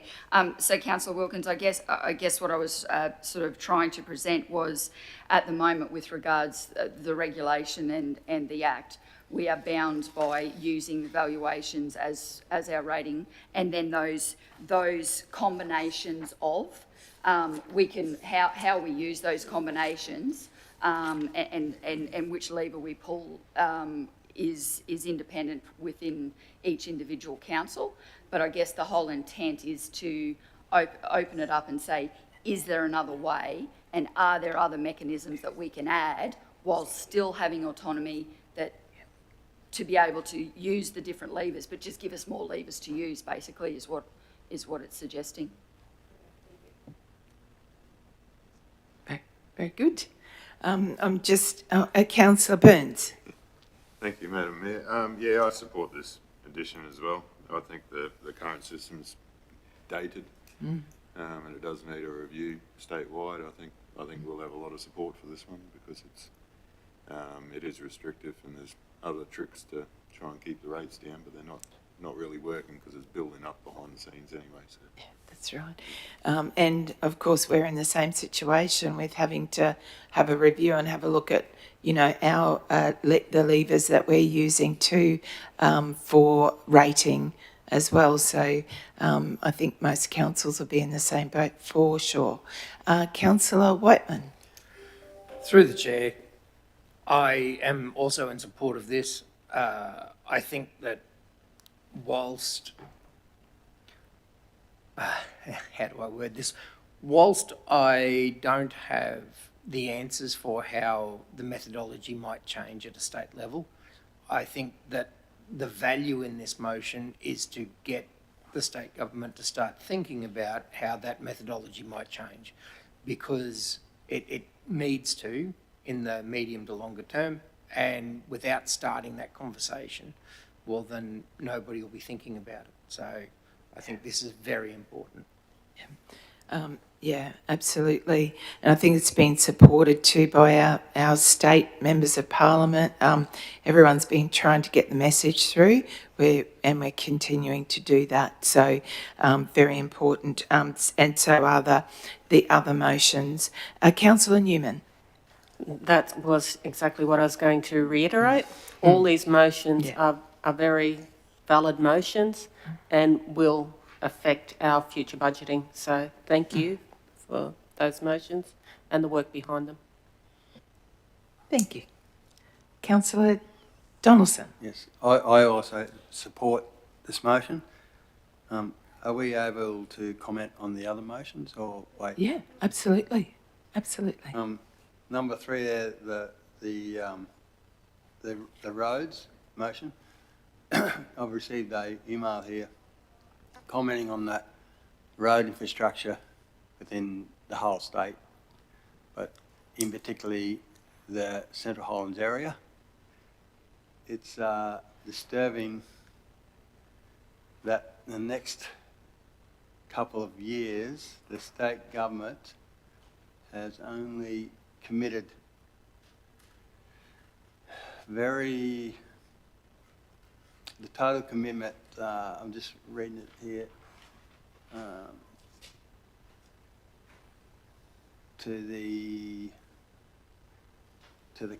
particularly Capricorn Highway, where it's particularly bad, is under $100,000. As you know, $100,000 will do about 10 foot. It's just way inadequate. And I think for the safety, not only our council, but particularly on that road, every bit of traffic from the west going to Rockhampton, particularly road trains and cattle and machinery and the food, all travels up on the Capricorn Highway. Mm-hmm. And if the state government doesn't do something about this, it's going to end up in tears. Simple as that. The people I talk to, particularly truck drivers, say that's one of the, for a major highway, it's one of the worst roads that they travel on, and I think it has to change. That's my personal thoughts. Thank you very much. Yeah. And just to clarify, Councillor Donaldson, the $100,000, is it, that's correct, or? Well, I've got the information here. Yeah. Just in our region, is it, or along the? Capricorn Highway, Dringa to Emerald. Total budget commitment, 24,000. Australian government is 12,000, and Australian Queensland contribution is another 12,000. Capricorn Highway from Emerald to Alpha is commitment Just through total the chair, of 74. if I just provide some clarification there, Councillor, sorry. I do have the same document that you're referring to, which is the Queensland Transport Infrastructure I think you'll understand it a lot more than I do. Yep. So some of those figures are, so they're rolled up into other buckets of money as well. So from a maintenance point of view, there is minimal, exactly what you're saying, there's minimal amounts from a maintenance point of view. There's some significant projects identified in the future years out on some of those projects, but they aren't occurring till 26, 27, 27, 28 in the vicinity around the $20 million projects there. So there is some significant projects, but they're still years away, and the investment now is not occurring. Yeah. To agree with you, there's minimal investment in the next few years on a lot of the state-controlled roads within the Central Highlands, particularly along the Capricorn Highway there.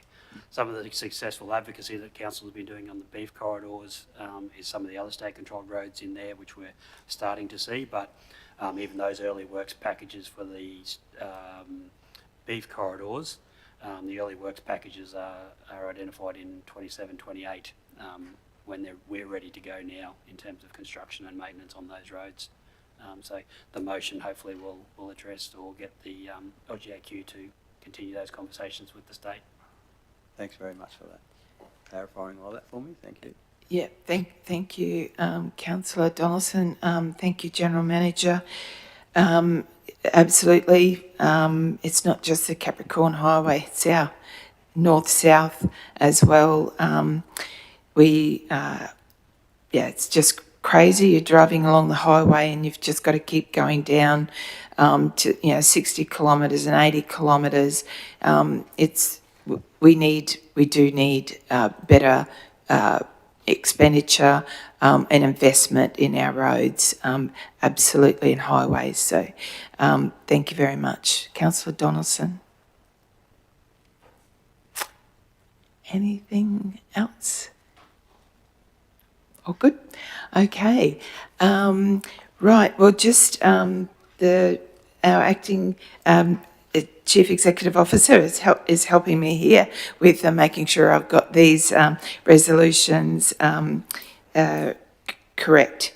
So the Central Highlands Regional Council endorses the following motions to be submitted to the Local Government Association Queensland 2024 Annual Conference. So number 1, ban the importation and use of products containing PFAS group chemicals by the end of 2024.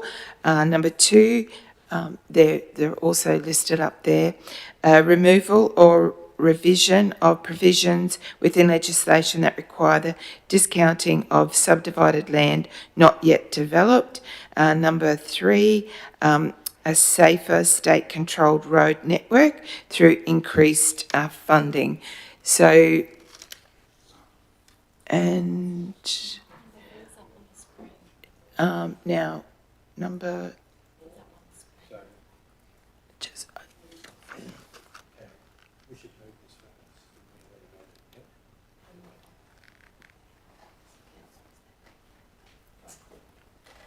So I understand that it's practice here that you could just add that forth. Okay. It's not, apparently it's local practice. Okay, we were just a point of order of how whether we adopted those and then did a substantive or amended motion. So we're just adding on there. Number 3, I'll make sure I've got that right. Number 4? Yes. Oh, it's got... Oh, sorry. Yes, number 4. Sorry, I was just reading on the page there. That the motion, number 4, is the LGAQ calls on the state government to review Queensland's rating system and provide additional mechanisms by which rates can be levied. Good. So, a mover, please. Councillor Cruz, seconder, Councillor Newman. All in favour? Motion carried. Thank you very much. Our morning tea was planned for 10:30, so we've just gone over a little bit of time. So we'll break now, if everyone's happy to do that, for morning tea. And what time would you like to have us back, Marnie? 11? Yeah, I think so. 11 o'clock, if that's all right. So we'll break now and we'll reconnect with our online viewers at 11 a.m. Thank you, councillors. Thank you, staff. Thank you.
Good. Thank you very much.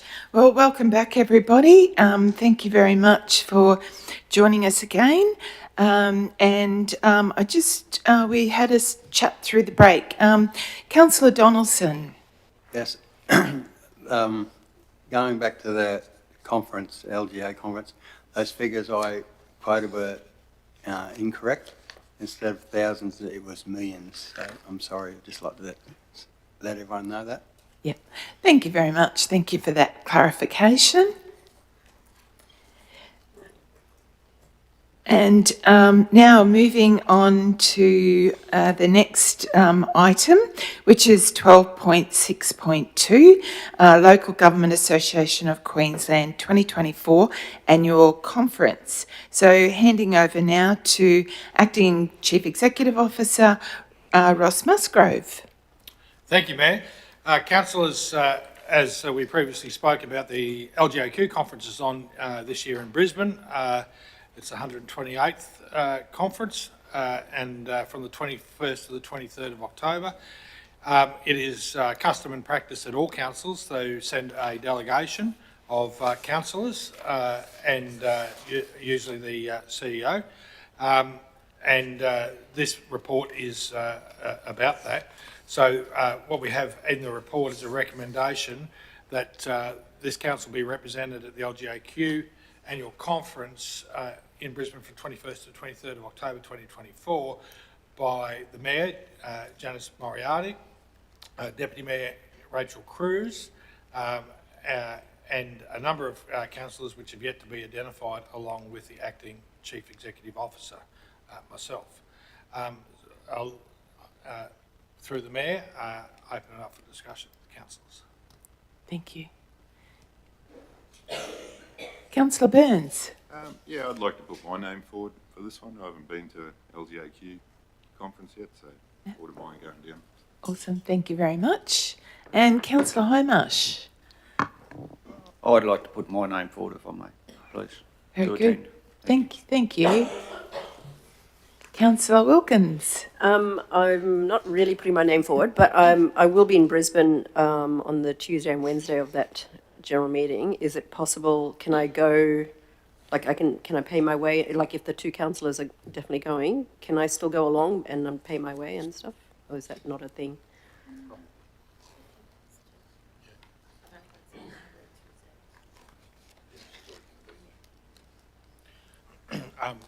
Councillor, if that's the resolution of council, I don't think that would be a problem. I don't have the ability to check with the LGAQ, but I'm sure that'd be fine.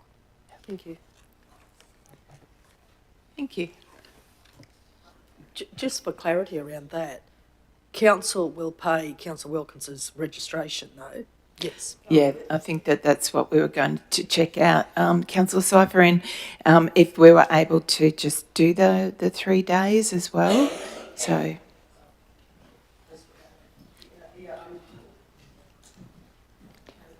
Oh, sorry. Sorry, thank you. Well, I'll be, I think, flying in from overseas on the Tuesday morning, so I can go straight there. So I won't be able to do Monday. Yeah. Awesome. And flights as well. Councillor Wilkins, you'll be down there and you've already go. Okay. Awesome. Thank you. Councillor Newman.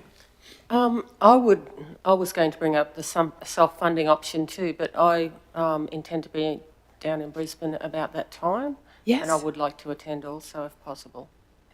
Great. So each of the days for the registration and travel. I'll do the travel myself, but because I'll be down there. But I don't necessarily need the training workshops or anything like that. Thank you. Yeah, let's see those there. Yeah. Yeah, I see those there as an option. Yeah, I'm not doing the training options if anybody else is. Yeah. that they look great. They look great, and wonderful that they're provided. But yeah, very good. Are you talking about the, through the chair, are you talking about the dealing with confrontational people and the rates and charges? Yes, I'd yes, like to do, for elected I'd like to do members. the second one if I'm down there for it, if that's fine. Through you, Mayor. Councillors, you don't need to identify what workshops you want to do today. Marnie will be in touch with you to organise those elements. It's just who wants to attend so we can get registration completed. Very good. So any more comments, questions? Thank you. So the resolution is Central Highlands Regional Council be represented by at the local government, thank you, at the Local Government Association of Queensland 128th 2024 annual conference to be held in Brisbane from the 21st to the 23rd of October 2024, attending by Mayor Councillor Janice Moriarty, Deputy Mayor Councillor Rachel Cruz, and Councillors Joseph Burns, Craig Highmarsh, Gillian Wilkins, Karen Newman, along with our Acting Chief Executive Officer, Ross Musgrove. Moved. Councillor Syther. You're the only one. And probably Councillor Donaldson. Thank you. I was watching. Thank you very much. All in favour? Motion carried. Thank you very much.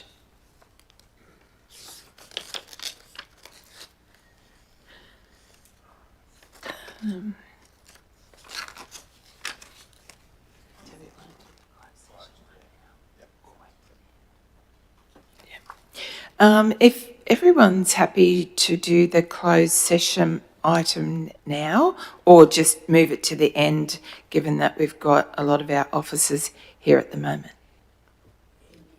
Yeah, we're happy to move that to the end of the agenda, if that's okay. So what we'll do is we'll progress to 14.2, which is communities, which is item 14.2.1, record of proceedings, Central Highlands Arts and Cultural Advisory Committee planning meeting, 24th of June 2024, and I hand over to Acting General Manager Communities, Adrian Burns. Thank you. Thank you, Mayor Moriarty. Through the Chair, the Central Highlands Art and Cultural Advisory Committee is a council committee established to support council service delivery in the area of arts, culture and heritage. The committee last met on the 24th of June with a record of proceedings presented to you today. As an information report, I will take the report as read, but in case councillors have any questions, I have with me Officers Ruth Hayden, Arts and Cultural Officer in the galleries, and Kat Hatzipanagiotis, Coordinator Arts and Engagement, to answer any questions you may have. Open to the floor for councillors if you have any questions or comments.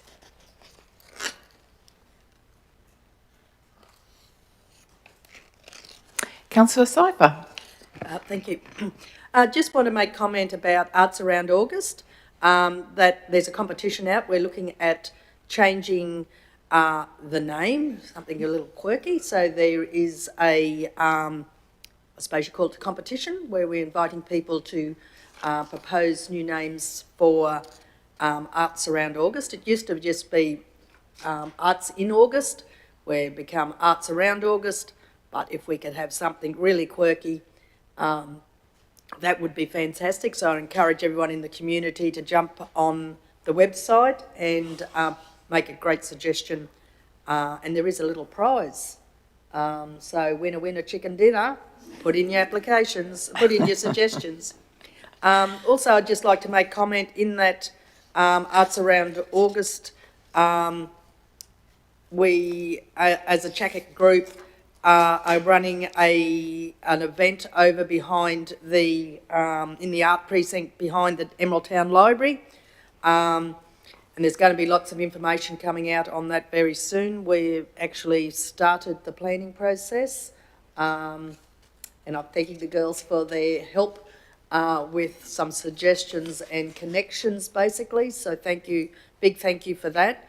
That's going to be, it is clashing, like, there's always something on in this community. Like, you can't ever have a day when something's not on, whether it's in Capella or across the region or around the corner where you're trying to plan your event. But on that weekend, I think it's the high school musical is on, or they're practicing for it. So a few performers that I've contacted aren't available, but that's fine. The more things that are on in our community, the greater the vibe is. So that's something to really look forward to, and there'll be a lot more information coming out.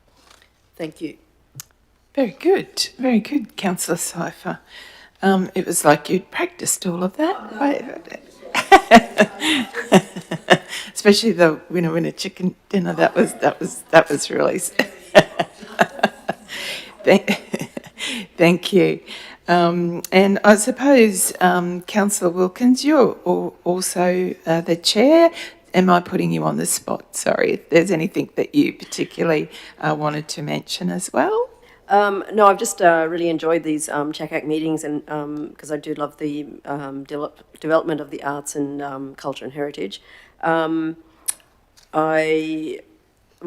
was a bit of a surplus of the is it regional RADF Arts and Development Fund left over this financial year, so we were able to come up with a couple of suggestions on how to utilise it.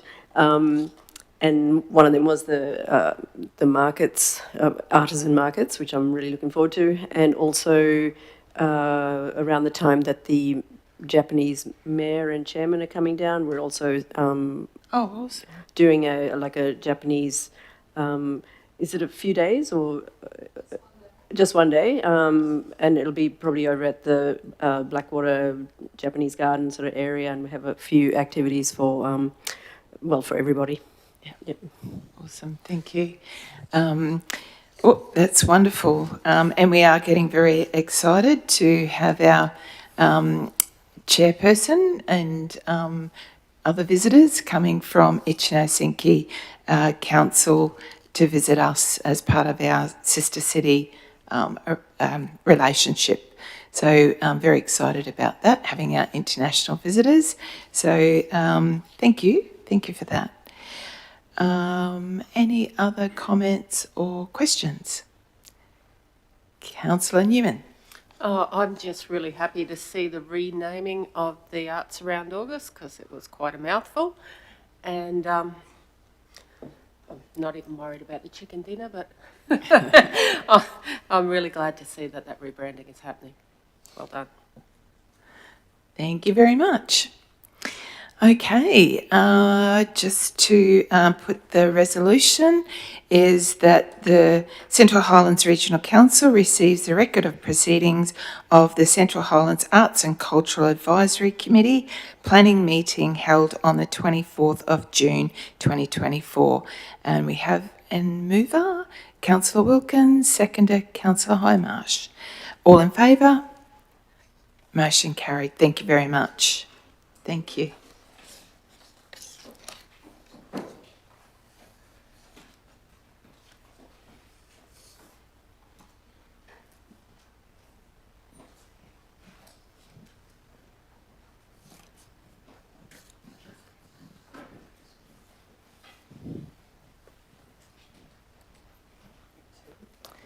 So our next item is 14.5, Central Highlands Development Corporation. So item 14.5.2, Central Highlands Development Corporation Service Level Agreement Update 2023-24 Quarter 4, and handing over to Chief Executive Officer, Central Highlands Development Corporation, Peter Dowling. Welcome, Peter.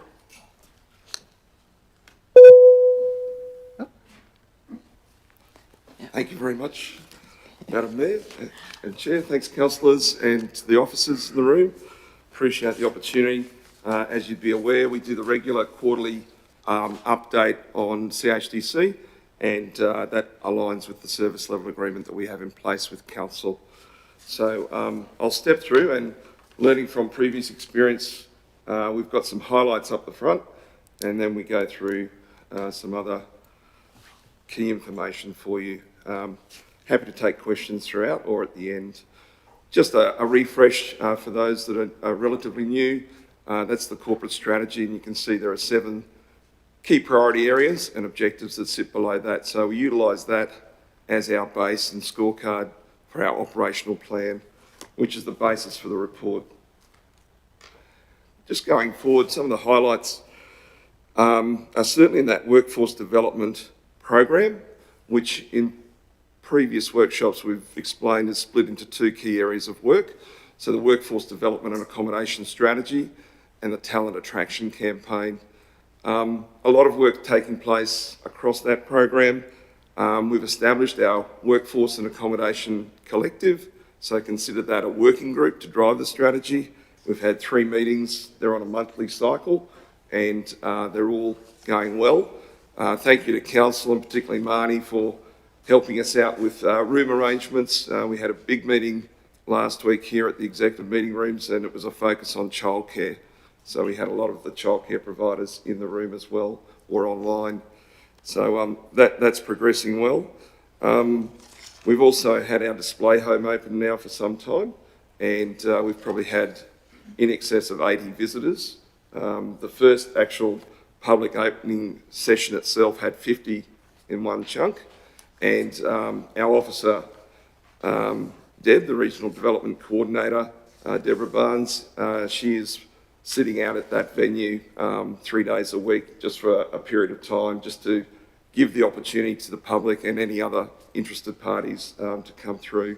And she does take other inspections on notice as well. So that's going well. The expression of interest for the 12 in 12, so that was that campaign to stimulate.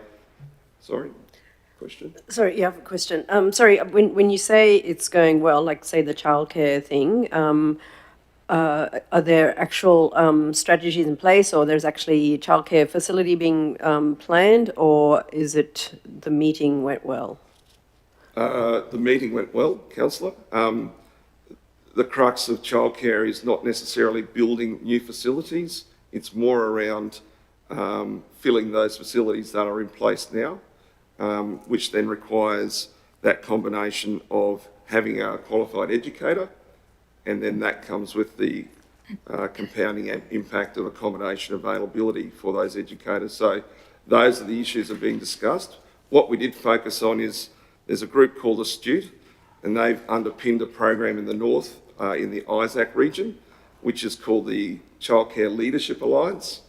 And we had them as our guests at that meeting to give us an understanding of the activity that's taken place in Isaac.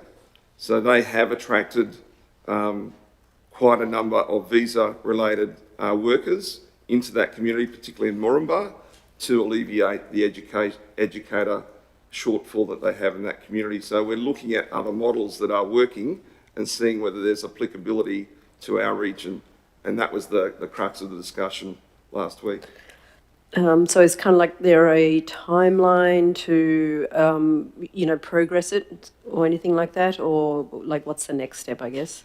Yeah, so the next step is we're working through a scope of works with Astute to better understand an assessment that can be done on ground in terms of what's required to go forward. So timeline on that is that we've set up a meeting for next week with them, and then we'll set further timelines beyond that timeframe, Councillor. Yeah. As everyone can appreciate, these issues are really complex. and they're not simple fixes, but there's good engagement, which is the benefit we face in this region. A lot of people coming to the table wanting to see if we can create that solution. And sorry, just to add there, it's meeting that skills demand as well. So that's very clever. I think that more councils, including our own, need to be looking at that skilled migration as solutions for supporting businesses, but also potentially our own organisation. Yeah. Yeah, correct, Madam Mayor. I think the other interesting side to that equation, while we're on the topic, is two of the non-for-profit providers up in the Moorumba area have actually gone out and purchased homes. That's the extent of the resource investment that's required to make this work. So that's about 500,000 apiece that they're in the pot for, and that may not seem unusual. We know a lot of our workforce here and contractors do that for their workforce, but when you're talking about a non-for-profit childcare operator, that's a big step into the world of risk. And council up there is also playing a part in that, but yeah, just to give you a sense of the scale of investment that's required, and that's only one portion of what's required. So yeah, absolutely. Also, just on the attraction campaign, we've just completed a survey of employees, and thank you very much to council. Your team's been exceptional with getting employees to return those surveys. We know surveys are a challenge.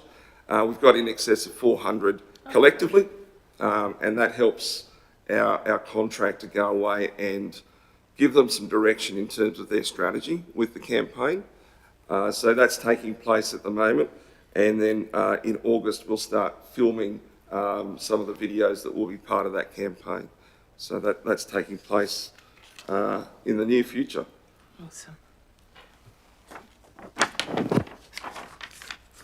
The next slide really just talks about some of our events, and it's been quite a strong quarter again for events. Looking at the Small Business Month lunch, that sort of attracted a real cross-section of community and business, and it was a great celebration of our small business sort of ecosystem.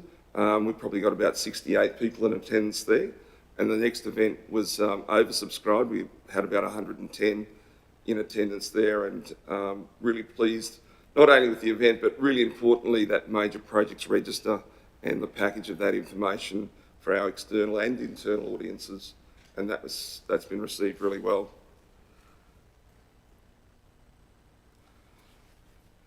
In the visitor economy space, our visitor economy coordinator is Roger John, and Roger has been out and about certainly in the last quarter. He was in Brisbane at the Let's Go Queensland Caravan and Camping Super Show, and his report back there was that our visitor guides were going off the shelf like hotcakes.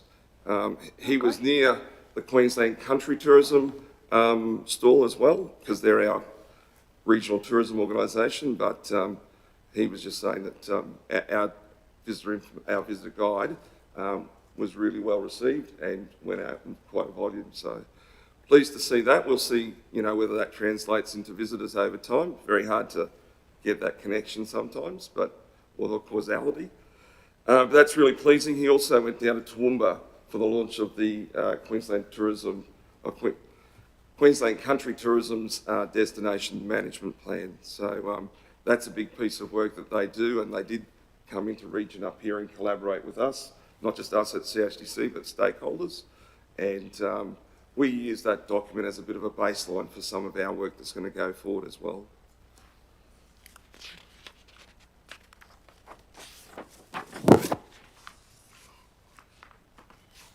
Other highlights in the quarter, in partnership with Council, we're successful in receiving some funding from the Building Bush Tourism Fund.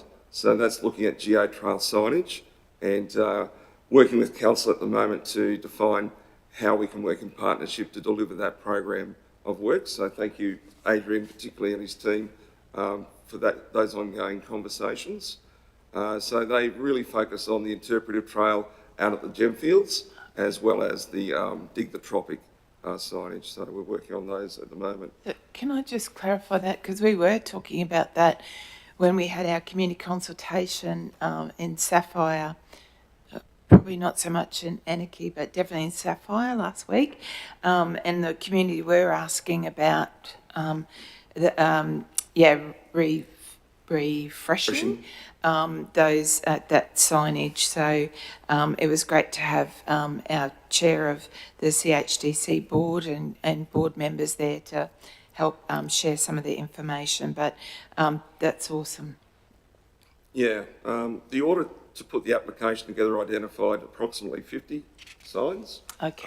The challenge we face is that there's not a lot of evidence, if any, of ownership of where those signs are located.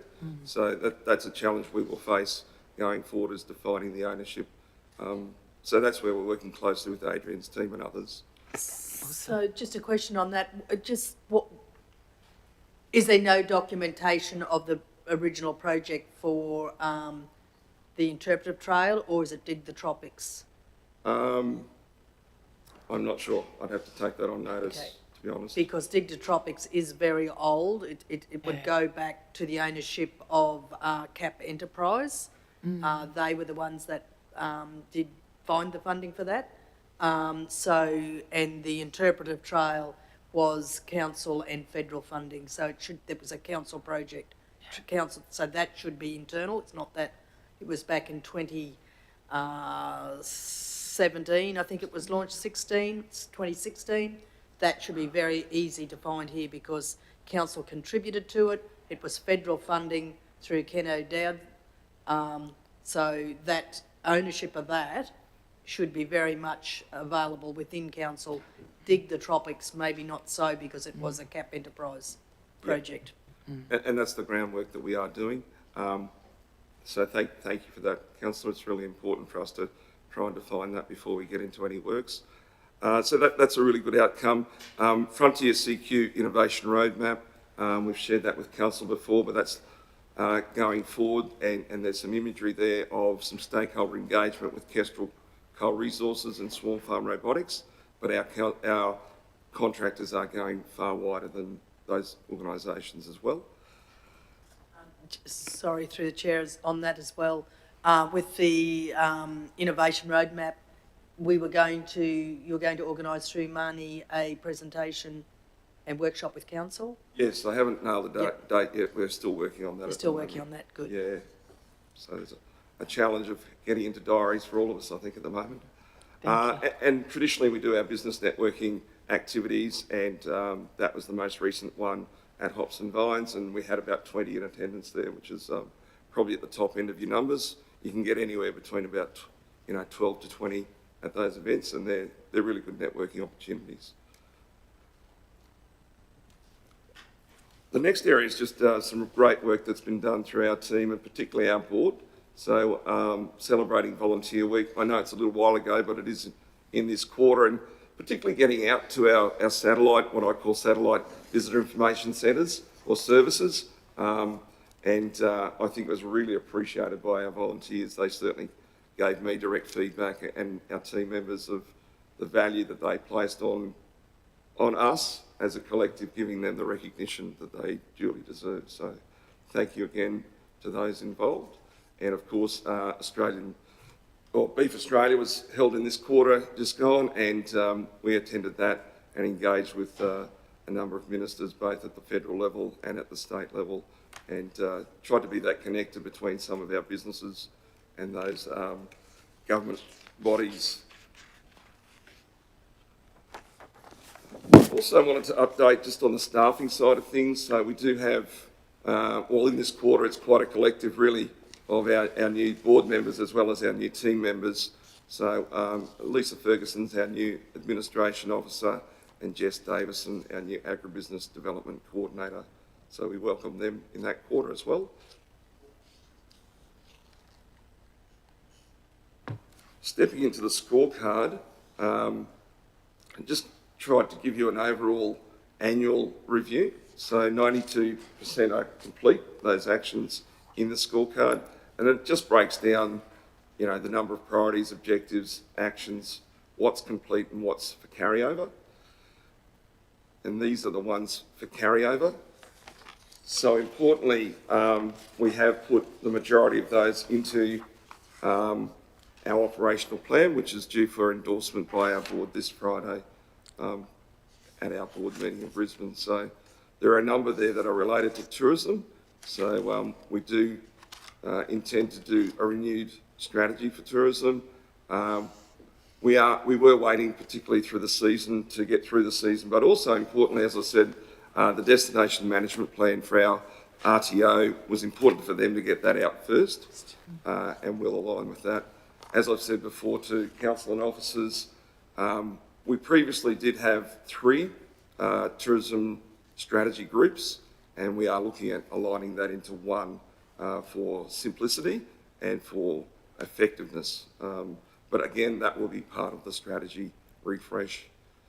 But all the others are moving forward into the next program of work. As previously discussed, we wanted to show you the expenditure of council's contribution. So,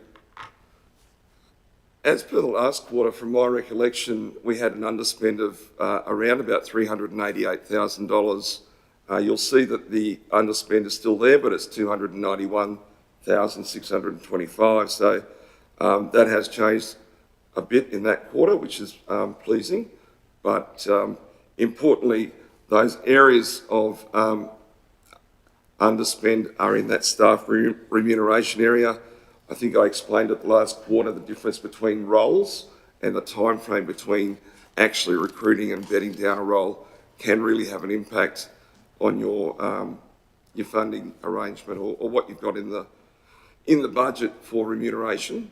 The most recent gap that we had that contributed to that 182 is our agribusiness development coordinator. So there was a gap of about 3 months between coordinators, and to be fair, that's pretty good in this day and age to get that small gap.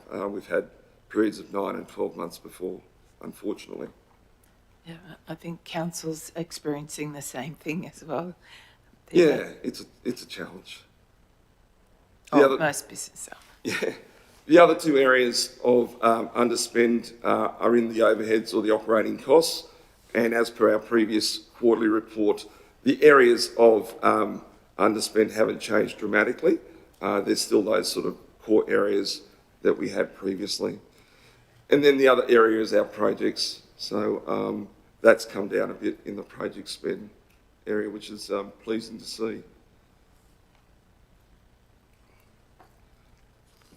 So I think at the end there, we just wanted to highlight that, we've had a 92% delivery of our operational plan, and that's the call for our service level agreement. The service level agreement basically says that we need to produce an operational plan and deliver it effectively. And we've done that with the same level of membership going forward in 24-25. So this financial year, we have the same level of membership and contribution from council as we did in 23-24. So we thank council for that. And the CHDC reserves, as discussed in those budget discussions, will carry just over 80,000 of the operational costs, which normally would have been put into our request to council at the time.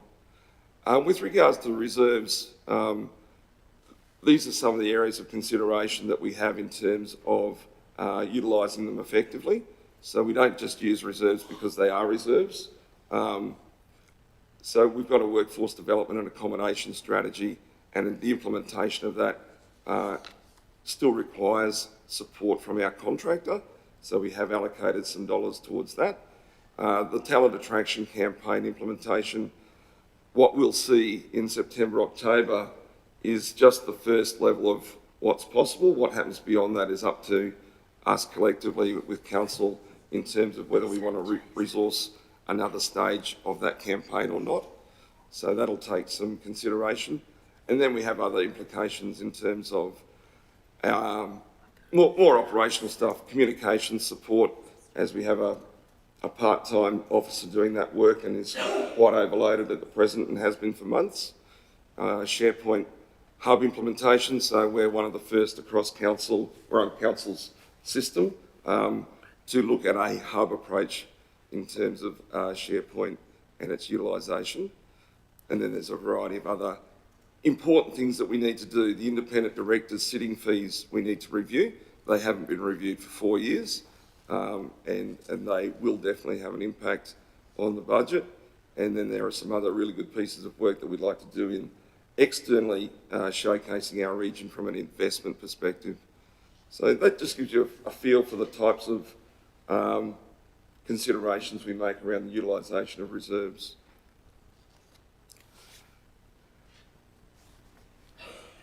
And I think that takes us to the end of the slide pack, but happy to take questions. Before we go to questions, Jason, General Manager and I, we're trying to work out where's that picture. Oh, Morris. Councillor Burns has got that. So that's actually Morris College on the south side of Emerald. Gosh, and I it's, just couldn't get there. I knew it was a school somewhere, but you would think so I'd know. the sporting oval is on the left there with that the long jump pit and what used to be basketball courts and other things has been removed, and it's a whole new facility. Yeah, very good. I'm there now. Thank you. Councillor Wilkins. I see a lot of, on the report, there's a lot of strategies, and then there's the luncheons or dinners or whatever and things like that. Do you have any information on, say, with all your strategies, how tourism has been affected, or how businesses have, grown, like there's been, I guess, economic development within businesses and things like that? Do you have any data like that? We do for tourism, but the data has always been a challenge. So we do have generic data that comes from the Tourism Research Australia, TRA, and that gives us numbers around overnight stays, day stays, and the number of visitation. So that's sort of not the information I'm after. I'm after sort of like what effect has the CHDC had on tourism and or business development? Is there something tangible? Thank you. Good word. Tangible, other than strategies, dinners. Yeah, well, it's a challenge because we could throw some engagement numbers at you as to who we're engaging with, like the number of engagements that we have, and that's only going to be an output, not an outcome. So the challenge of the outcome is the tourism, Queensland Tourism's, or the Queensland Country Tourism's Destination Management Plan. CHCC takes a lead role in region of getting the stakeholders together to contribute into that plan. So we do a lot of connecting and networking within CHDC for our community. So the tangibles are sometimes hard to qualify. Yeah, okay. I just feel like I understand that you do a bit of networking and things like that, but I feel that not necessarily all the stakeholders are informed or invited. Councillor Donaldson mentioned a while ago that he had no idea about the CHDC until he actually came in here. So now he's been a landowner, grazier, or whatever for generations. Well, not him personally, but the family. And so I understand what you're saying about engagement, but I feel like you're waiting for people to engage with you rather than, sorry, not you personally, but CHDC is waiting for people to engage with them. You might have information out there, but it's not necessarily actively, getting major stakeholders, a lot of stakeholders across the board kind of thing. Yeah, I think there's a challenge there, Councillor. Yeah. What we do with those events, so those business events are very structured. They're not just to put on for the sake of having a business event. So we do look at the topic of interest, and we get that often from our annual business survey. So we'll get information from that product, but also from what the team is doing. So classically, with the workforce development being quite a strong theme at the moment, that was the focus of the first workshop or the first business lunch that we did. That's an open to public opportunity for any business to attend. We obviously have a limit with the size of room, but we got, over 80 in attendance to that event. So we're sharing information with business, industry and government at those business events. It's not for the sake of just getting together. It's actually having a purpose behind the getting together. So I'm hoping that might help a little bit. Yes and no.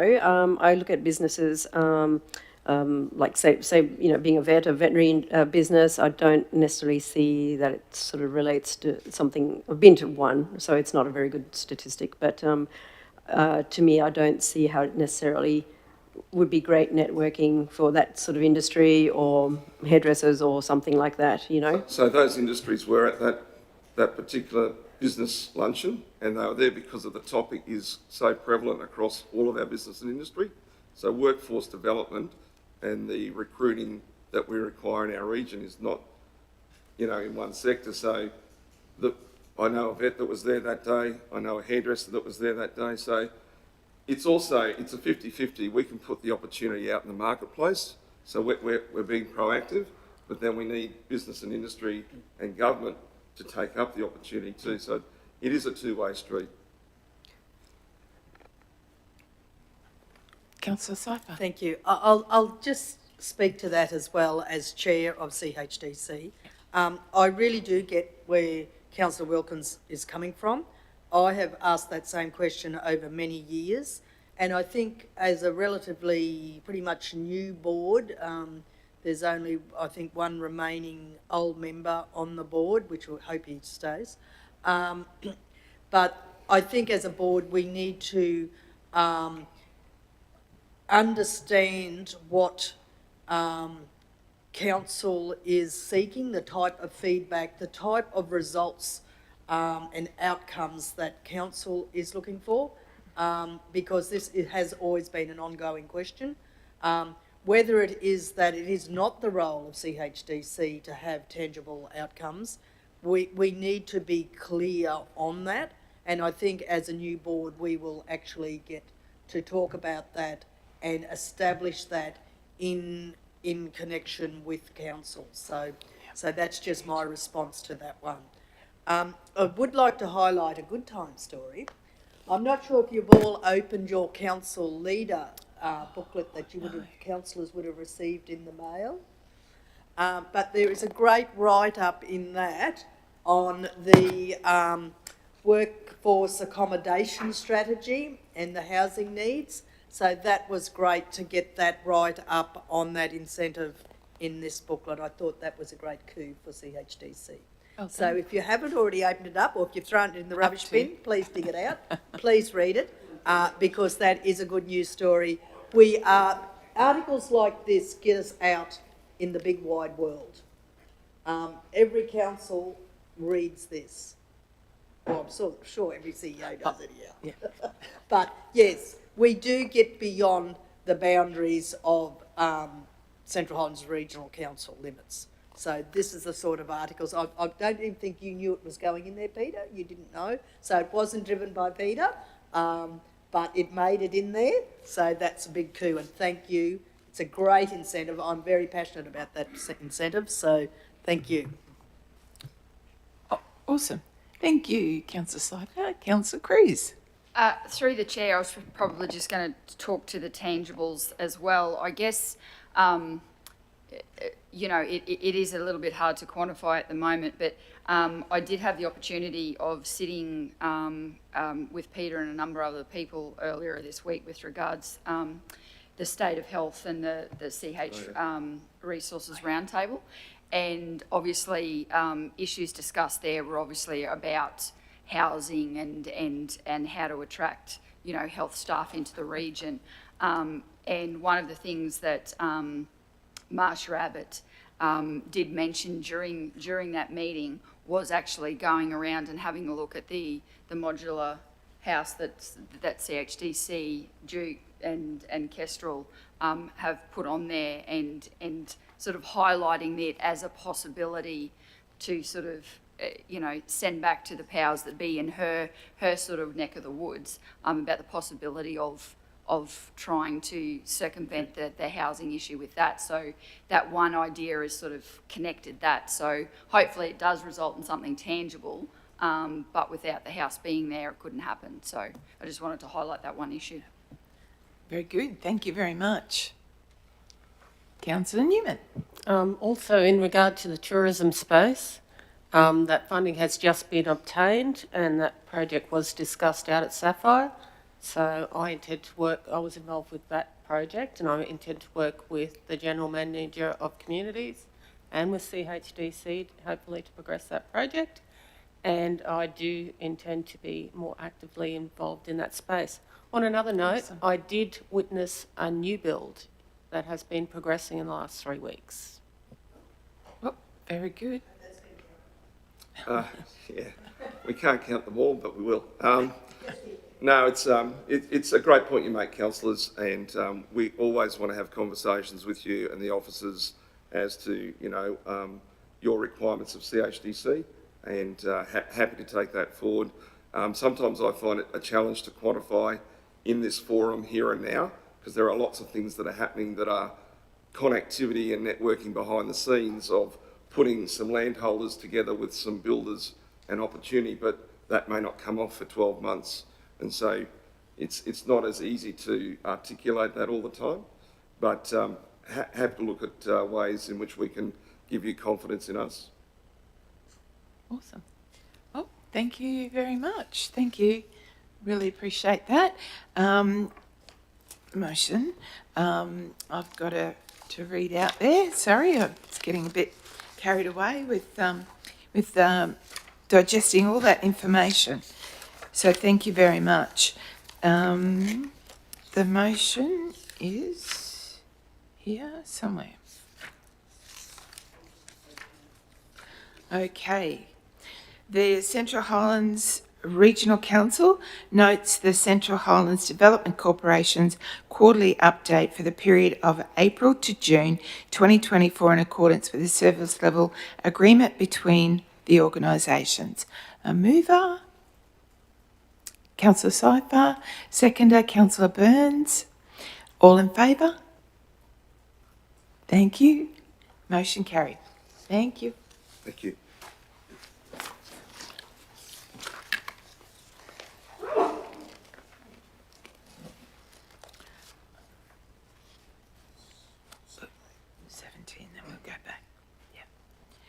So we'll move on to number 17, which is notice of motion.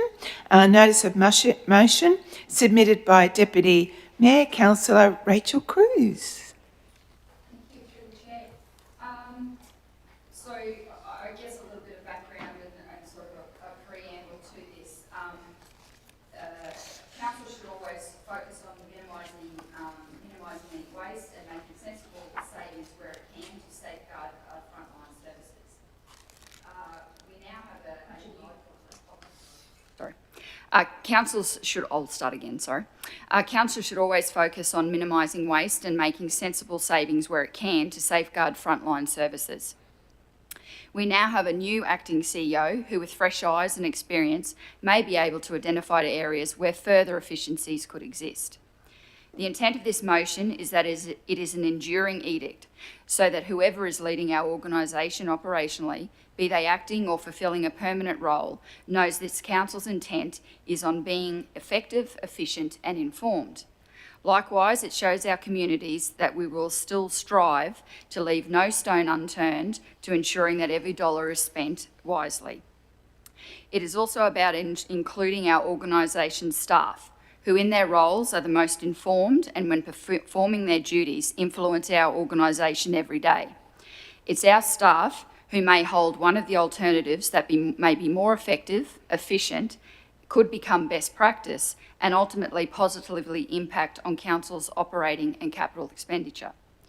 Stemming from this process and without preempting the findings or recommendations, I'd be inclined to think that there are going to be costs and imposts associated with particular levels of services and the provision of a core business that cannot be reduced, where all efficiencies are currently being undertaken. If this is the case, then this provides an opportunity to go back to our community informed, able to say we have reviewed, we are being cost effective, and in this circumstance, and the expense simply reflects the cost of doing business in this climate and the provision of services. I believe this offers the opportunity for the potential of practical solutions that may better inform next year's financial budget deliberations for all stakeholders. This council remains committed to a sensible and sober approach when responsibly balances realistic delivery of core services and prioritises the maintenance of vital community assets. So in that, the motion being that the Central Highlands Regional Council instructs the Acting Chief Executive Officer to undertake a review of operational and capital budgets across all departments with the intent of identifying any potential targeted savings and efficiencies that do not impact on the essential aspects of Council's operations or the optimum service levels and delivery of Council's core business. Bring to the Council, by way of briefing, the review findings and recommendations identified by department before implementation. Thank you. Very good. Thank you very much. Okay, Mr. CEO, did you want to respond to the motion? No. Okay. Very good. Thank you. And yeah, just to unpack that, there's a lot in there, and especially as you're saying, there's the short term and then the longer term. So as you quite rightly say, enduring, and definitely a commitment that we've all made. Absolutely. Councillor Slifer. Oh, sorry, Councillor Whiteman. Sorry. Through the chair, this motion reads well, and I agree with the sentiment. However, council meetings in the past have been called bland or sanitised by members of the community. Some of those members of the community have been myself. This is due to the fact that almost all resolutions that come before council have been thrashed out until they are nearly whatever. They have been discussed at length behind the scenes. This motion has not had that opportunity. I do not understand the scope of the costs involved, the benefits, the risks, or the implications of the implementation of this motion. While I'm not disagreeing with the concept of the motion, I will not personally be supporting any motion that hasn't been discussed prior to it coming to a council meeting. Thank you, Councillor Whiteman. Councillor Seifer. Well, unfortunately, Councillor Whiteman, you weren't here yesterday, and we did have a discussion around it yesterday. And there was discussions very much around cost saving with the acting CEO and all councillors on 2 other occasions. So I am very supportive of this. This is about what the community has asked for. This isn't about a gang all, let's get out and just cut costs randomly like we did at budget time. This is about a very structured approach, regardless of who the CEO is, whenever we get a permanent CEO. This is about having a structure where staff are taken on the journey of being part of this process. There may be no efficiencies that we can find, but we are constantly being asked by the community to find efficiencies. We are constantly saying as councillors, when you explain something to them, the community understands. So this is about going and having a look. It doesn't even need a consultant to do this. This can be done by the ELTs, each department, looking at their own departments, talking to their managers, talking to their staff, laying it on the board, and if they can't find, it's about coming back and saying what things cost and are we doing things that we shouldn't be doing. So I believe that we do need a report coming back to the Strategy and Briefing Forum. We need to fully understand and then make a decision to move forward on what we're doing. Sure, there are some costs as a CEO, they automatically do, it's part of their job. This is a step beyond that. This is actually having councillors having oversight and engaging the departments, engaging and working together as a team to reduce costs. This is exactly what the community asked for. Thank you. Councillor Cruz. Through the chair, just to further clarify with regards the circulation of the motion, there was some discussions after, regarding this after meetings that were held approximately 2 weeks ago. Unfortunately, Councillor Whiteman, you weren't able to attend. Yesterday, there were further conversations regarding it, and unfortunately, you weren't able to attend. Because of that, I did actually try to contact you yesterday, and unfortunately, for work circumstances, obviously you weren't able to reply. So I think I've done due diligence. Thank you. Councillor Whiteman. Just to put out on public record, most motions that come to council are part of formal briefings. We have the opportunity to ask staff and managers, general managers of the council, detailed questions that they can take on notice, that they can come back to us with formal answers to give us the ability to modify the resolutions so that they are suitable before they come before a council meeting. This motion hasn't had any of that. It's had 2 informal and unpublicised conversations when councillors were in the room. And as for yesterday afternoon at 10 to 5, yesterday afternoon, Councillor Cruz, you reached out to me and I was unable. But I feel that if you're reaching out to me at 10 to 5 the afternoon before a council meeting, then that is not appropriate for a motion that is being put forward. If you were serious about bringing me on board with this, then that's a conversation that we should have had prior. Thank you. Councillor Cruz.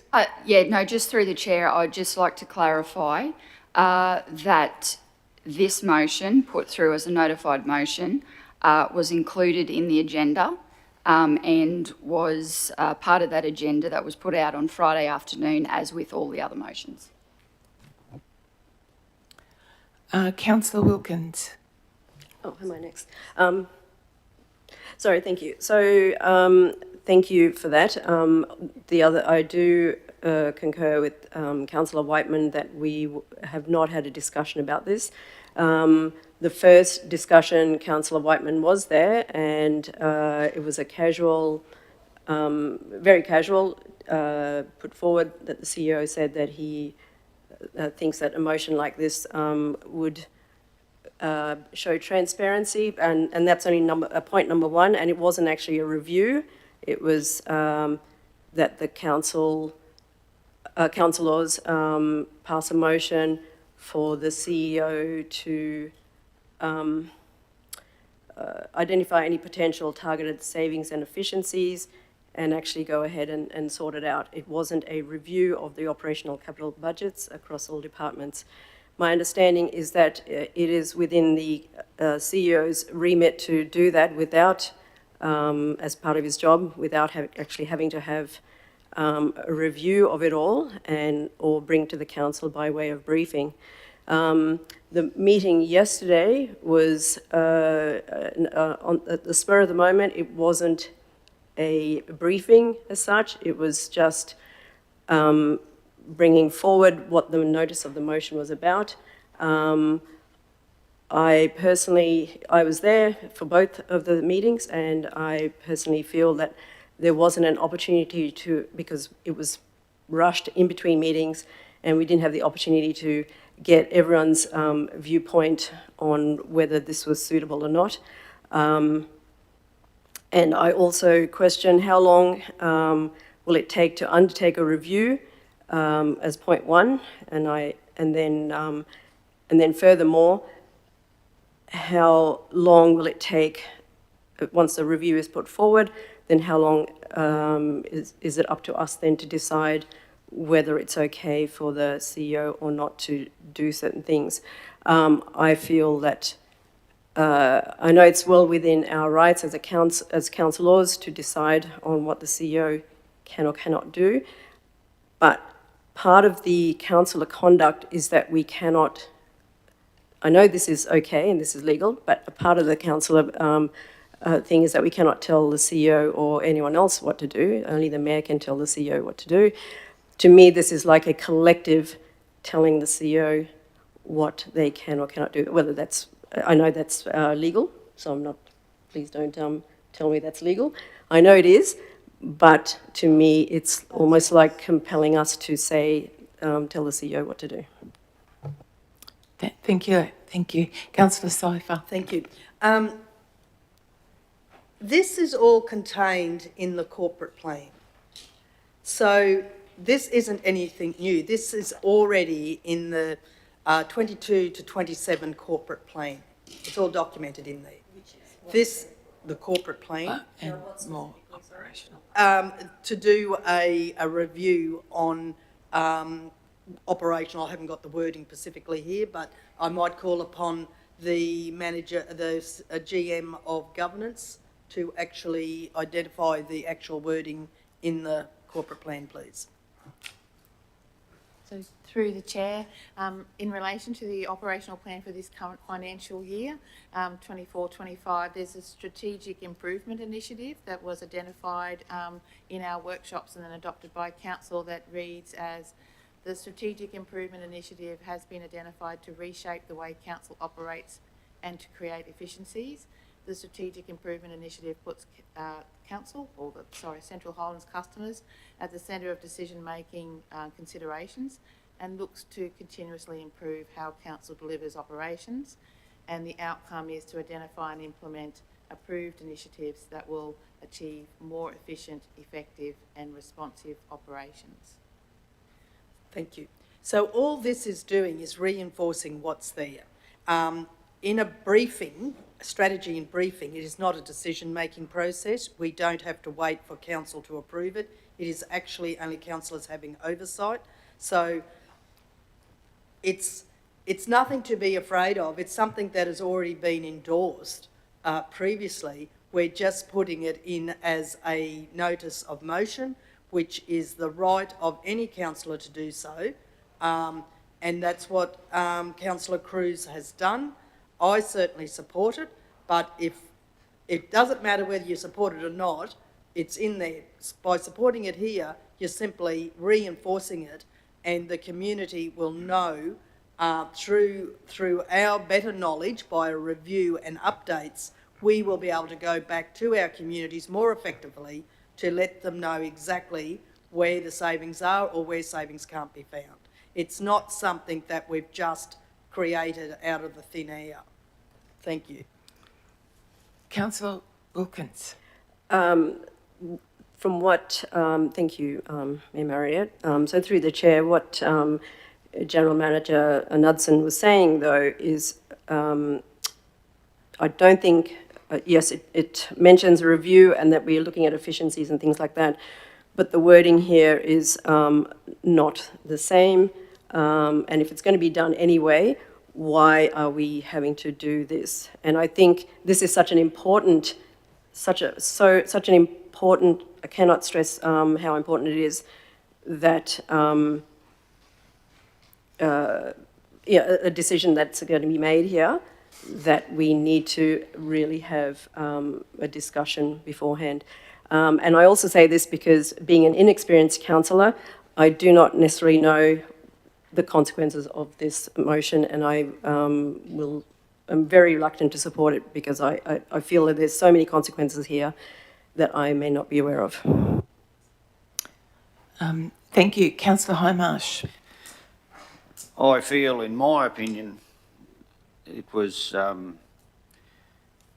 this motion was designed to demonstrate a unified approach to what the council has behind closed doors or in discussions prior to today committed to. This was to demonstrate publicly a unified approach to those commitments, which I feel it's not doing, which is very disappointing for mine. I I don't see, I've read through this, I can nearly recite it word for word, I've read through it that many times. I've looked at different ways as to how it could be worded myself, and in my uneducated opinion, I think it reads quite well the way that it is. I don't believe it puts any restrictions on, it's not trying to put any restrictions on the CEO. I believe it's written in a way that is supported. It like I said at the beginning, it gives a unified approach to, or direction to, that this council is committed in heading in. Councillor Donaldson. Yes, listen to everyone's this discussion.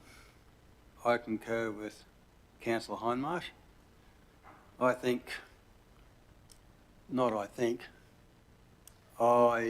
personally, and through talking to the general public, which are the voters of our community, that this is what they want, and we're all here for the community. Therefore, that's a basic way I'm looking at it. Therefore, I will be supporting this motion.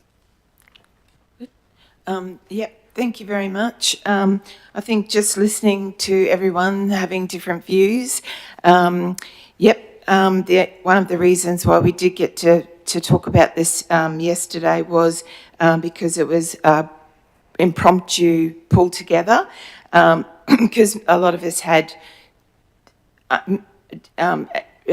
different views of what this all actually means. And from my experience and qualifications, I guess, there's a whole range of things in here that does need to be unpacked. I thought that this is really business as usual for staff. So I just want to say to staff, thank you very much. We recognise that you guys are doing this day in, day out. I think that when we came in to do our inductions, I think that we actually recognised that there was a lot of, approaches or business improvement that you guys were doing, that we made a commitment that we would start to tell that story. And we still need to be doing that as well. So, and also for me, looking at optimum service levels, this organisation's got a long way to go to do that, and definitely would like to see those service levels identified as the core council business. But again, as it says in the motion, it is about council being able to talk about some of these priorities, which unfortunately as a council, and that's what, like we're talking about, trying to stay on top of all of the changes, all of the things that we're trying to do. It's finding time. In fact, we're finding time this afternoon to work out how we're going to engage more as well. So we as a council still haven't set our priorities. So there's a few things in here that could be unpacked, but it probably needs to be approached with that short term, medium term and long term, which I think we were kind of having those conversations, and there's stuff in the operational plan as well. But yeah, just taking on board everyone's having those views, and this motion coming up so that we can have this conversation as well. So over to Councillor Wilkins. So is there a rush to get this motion done today? Is it possible to postpone it so that we can have a bit more of a discussion? I was never consulted. I know Councillor Cruz said she had spoken to the Mayor on Monday and other councillors yesterday or Monday, but I was never consulted at all. I would like that this be delayed. Like, is there a rush to have this done today? Possibly not, but over to the councillors to make those comments. I don't know what the process is, so, but as far as I know, I think you can still put things on the table and bring it back. So, Councillor Burns. Yeah, thank you, Madam Mayor. Look, on the face of it, I don't disagree with this motion. There's talk about a unified approach, and I think the disagreement and the feeling here is this wasn't done in a unified way, and that's the argument here. Because we didn't see this beforehand. There was conversations outside official meetings, that some of us were there, some of us weren't, and then there was multiple occasions. I thought this is already underway kind of thing, and we didn't need an actual motion for this. But look, if we can delay it, I'd support that. But on the base of it, I do support that motion, but I don't think I can support it in this way. Sorry. So, thank you, Councillor Newman.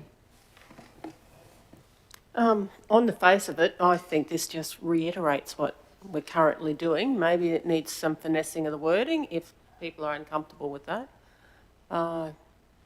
It reinforces our budget and our alignment with operational and strategic direction in what we're already doing. It's just reiterating it. And I think if we'd done that priority setting earlier, possibly we wouldn't be in this. Would have been good, yeah. Oh, Councillor Syphon. I'm just astounded that councillors can sit here and say it was sprung upon them, because it was in the agenda that was released on Friday, and as like every other resolution, or motion, or any other discussion paper, you don't see that before the agenda's released. Your process is, if you have questions about anything in the agenda, you contact and get your information.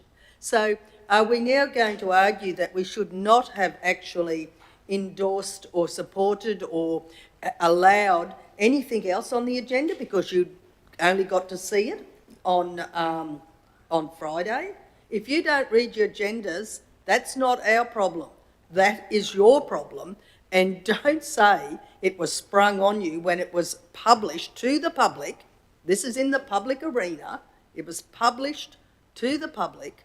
It's in your agendas on Friday. Blimey. Councillor Wilkins. Thank you, Gay. Yes, I agree with you. But when to be honest, when you're looking through the agenda, you can see all the, 12.1, whatever, and all that sort of stuff. When I knew that this was, that the notice of the motion was in there, it literally took me half an hour to find it, because notice of motion doesn't have anything written underneath it to say that, it's 17.11, this is what it is. So when you're looking through the agenda contents here, generally the last few pages are empty, and it's like the last 5 things are just on the one page, same like the first few things. So yes, please excuse my ignorance, my naivety, my newness, but I still feel this is such a big decision that I don't see the rush to get it done today, and I would appreciate it if the councils would consider my newness and lack of knowledge around this, but I'm still very concerned about the consequences, especially of number 2. Very good. Thank you very much. And in all my 4 odd years, I've never seen a notice of motion come through. So even as the mayor, I got a bit of a surprise when it came through, given that I'm supposed to be able to also, or definitely, see the agenda items before they come through. So even from coming back from that process perspective, I guess, is probably that other aspect. It's new for us as well. And then there's aspects of the motion that people are talking about as well. I'm just trying to summarise here. So, Councillor Cruz. Yeah, through the chair, I guess probably to put it in perspective, the motion, what was sort of the instruction given to me was that it was sent, to be sent to the CEO for possible inclusion and possible amendment if it was needed. There was no amendment that came back to me. That was on Thursday afternoon. I found out it made it to the agenda the same time as everybody else when we received our agenda item. With regards yesterday, Councillor Wilkins, unfortunately I didn't get around to speaking to you personally because you had other commitments with other meetings and that's how it basically originated, because you and the mayor had other meetings, and that was my intent, because I did actually go around, and then after we had a meeting, and then straight away we entered into the discussion regarding it. So there's also weekend, and there's also Monday, and there's also after the meetings on Tuesday. that is right. That is right. And so every single councillor has had the same opportunity to see it and contact both ways. Yes. And from that process perspective, just to say that individual councillors were coming to me, so that's why I asked if we could just sit down as a group with the CEO to talk about it, and that's how we got to talk about it. So I was trying to make sure that we were facilitating that opportunity as well. So that we're able to talk about it as a group. And through the chair, no one had come to me, so that was a bit of a. I didn't realise they were coming to you instead of me about the motion. So, look, the intent of putting this together now was because we had a new acting CEO, and the whole 100 days, you've got a fresh set of eyes having a look over things. I didn't actually realise it was going to be this contentious, because as far as my thoughts we're actually just doing here's a review. This is the intent of the organisation moving forward, is to make sure that everybody's on the same page, that we're all striving to become more efficient, show that we are already efficient. And as for the second point to it, bringing it to council by way of briefing, that's purely just so that we are informed.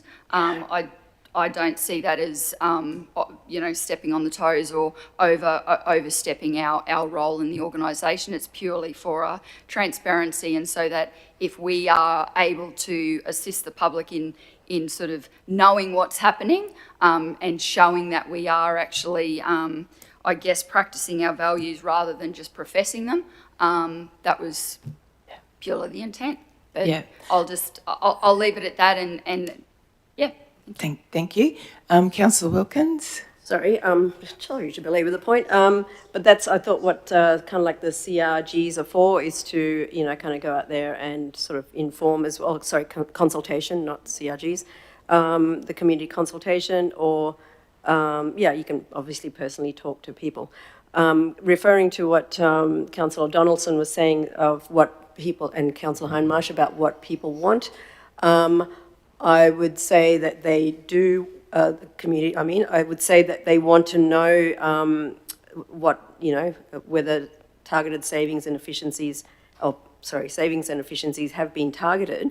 I don't see the point of making it a motion, so it's like that's something that has to be done or whatever, when it already is being done.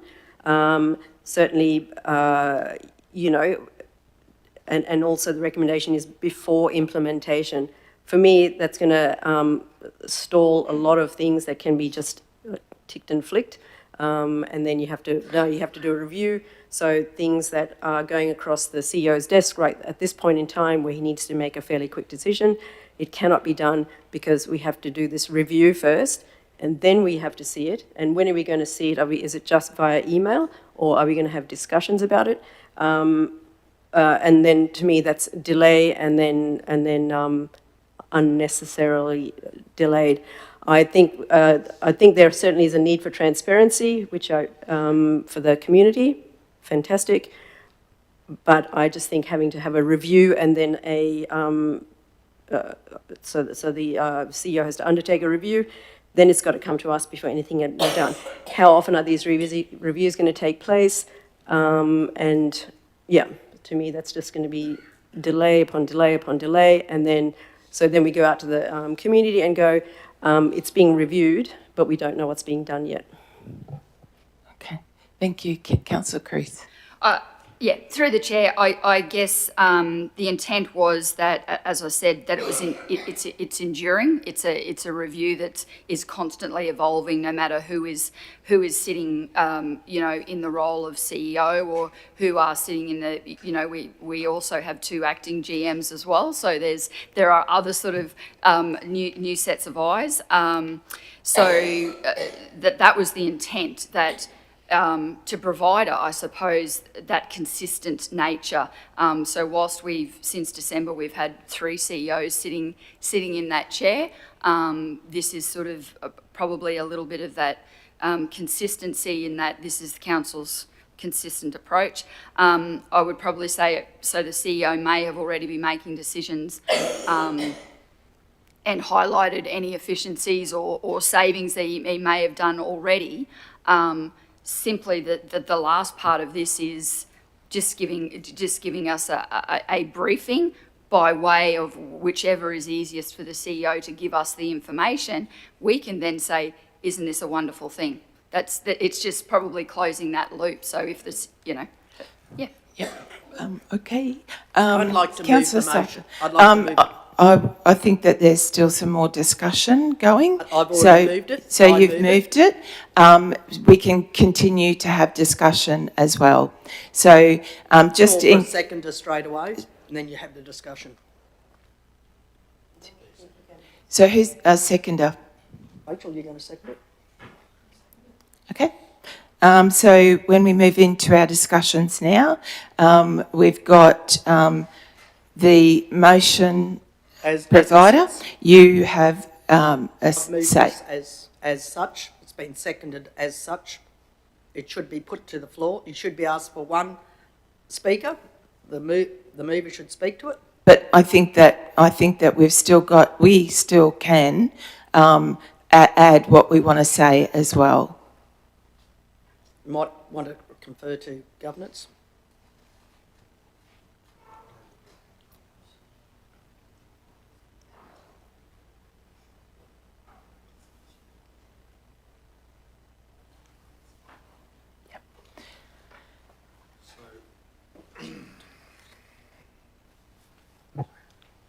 So the standing orders here are a bit different to other councils, so I had to ask Carrie. Because there's discussion allowed before a motion is moved here, and, which is not usual. But apparently the way it works here is that now that the motion's been moved and seconded, that it would revert to what would be normal in a council, where the mover can either speak or reserve their right to speak at the end, and councillors get to speak once on the motion, and it alternates for and against. Yep. So a speaker for and then a speaker against. And then if the mover has reserved their right to speak at the end, they speak at the end. You reserve your right to speak. Thanks, Councillor Cypher. I guess mine is not really for or against. I just want to summarise that keep saying, that it's about aspects of the content and the process, but the process, I think, what keeps boiling down to is that I think some councillors feel a little bit potentially blindsided. Maybe that's why we've never had the notice of motion before, and we're probably just used to working a bit more collegiately around some of these things. Look, I know that if you've got the timer on me, I haven't got the timer on me. I know that, look, we have been pressed for time. We've been trying to squeeze things in where we can, but I think just in closing, I'd just like to say I think it's, to me, what seems to be boiling down is how do we have those collegiate conversations to make it clearer, especially if emotion's not urgent. That's just what I'm picking up from conversation. So, yeah, that was my point.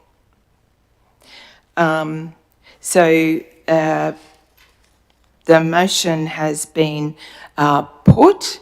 Does anybody want to put anything to or make any changes to, for, against, wording?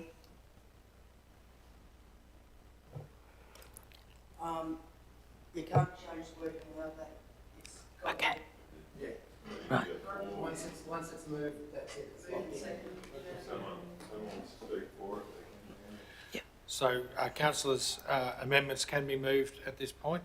It's, the motion is live and amendments can be moved. They require a mover and a seconder. Councillor Wilkins. Well, I'd certainly like to amend the motion. Yeah. Any Okay, wording, so, specific wording? I would like to amend it by perhaps removing number 2. Sorry, as I said, I'm not experienced at this. I personally would like for this to be delayed so that we can have further discussion, because I do appreciate the experience of, or the knowledge of experienced councillors, and I do not want to really be making this decision right now. Okay, so there's 2 things there potentially, is changing the wording of the motion by excluding number 2, and also the call for the motion to stay on the table for the next meeting. Is that what? Oh, okay. One thing at a time? Yeah, okay. I was trying to sneak into. No. Moved to take out that second aspect of the motion. Is there a seconder? I reserve my right to speak. Yes. Oh, so you speak now or Well, I to? want to, but now the motion's been changed. Is anyone else wanting to speak? I'm not. No, we need a second. We're not. We need a seconder for the motion, the amendment, before people can speak.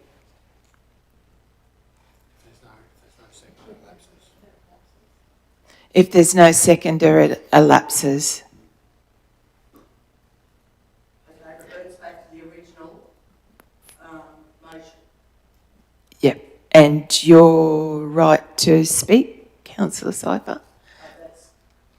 Was defeated. We couldn't get a second, but that's defeated, so that's out. Number 2's back in. Yep. So you need to call for speakers for and against. Councillor Cyphal reserves his right to speak last, so just make sure that everyone, there's no other contributions. So does anyone else want to speak to that? Because I speak last. Yeah, okay. Does anybody else want to speak to that? So are we speaking to the original motion? Right. Are we speaking to the original motion now? Yes. Councillor Whiteman. Through the chair, at this point, I'd like to reiterate that the motion it's reflecting what we are currently doing, and I'd like to congratulate the acting CEO on a job that has already been started. My issue with this motion is simply that I have not had time to understand the implications of that wording. I would prefer to see this held over for a future meeting where we can actually unpack any unintended consequences of the wording within the motion. Thank you, Councillor Whiteman. Councillor Newman? Yeah, I can see an amendment change that possibly, through the chair, of making it all budget areas across council. So, not just departments and operational capital or council expenditure. If we're going to do a review, it goes across everything that council is in council's budget. So you're proposing another amendment to the resolution. So can we get that clarified? So you're moving, anybody seconding your amendment?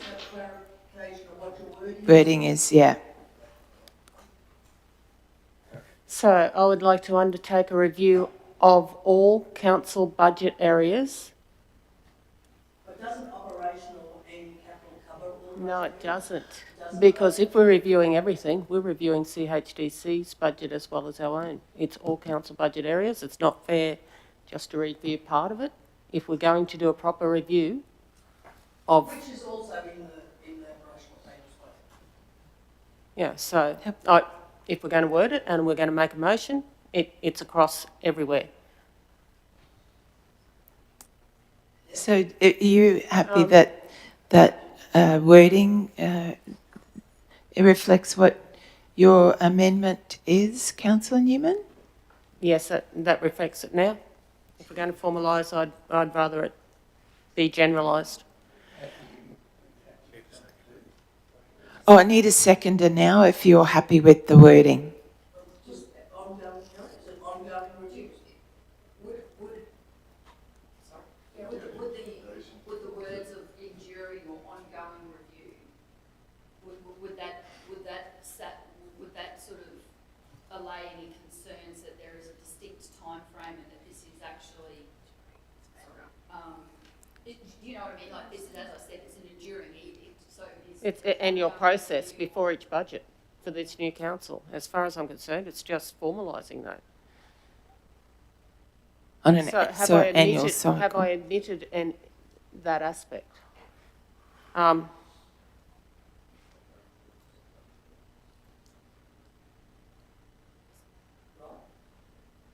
Yeah, anyone else can review it too. I probably.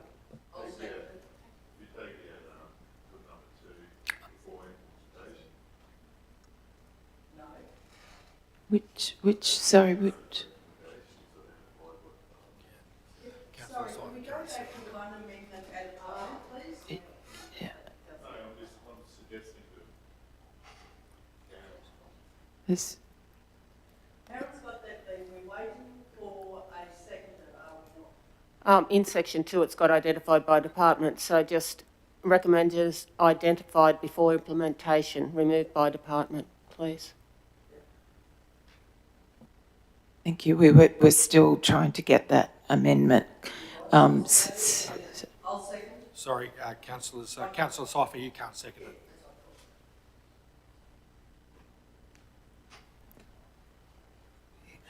Good.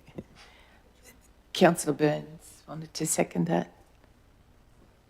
Could I just make a contribution? Thank you. Councillors, just reflecting on the discussion from the original mover of the motion, sorry,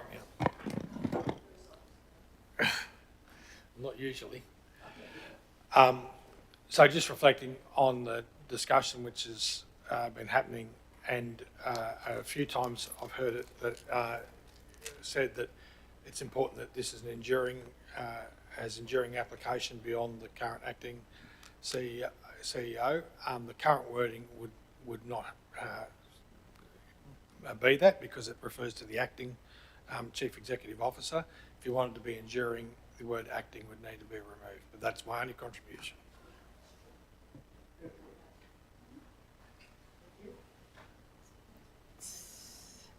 So that's part of this amendment. Yes, good point. Instructs the Chief Executive Officer of Central Highlands. Does that generalise the Central Highlands Regional Council? So that leaves it as an enduring motion.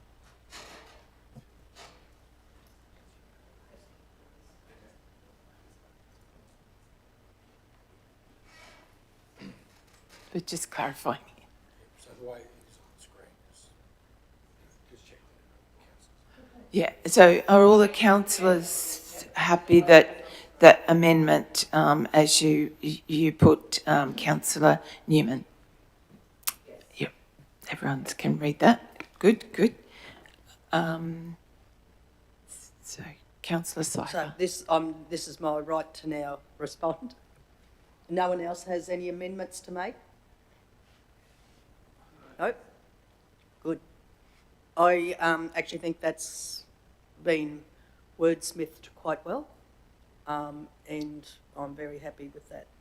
I think it will be very clear and transparent for community to understand that we are committed as a council, we are united as a council to investigate cost savings which have already been, that is already within our corporate plan, but as a new council, that wording was put there previously, as a new council, we are very committed, it's just reinforcement and it doesn't have to cost a whole heap of money.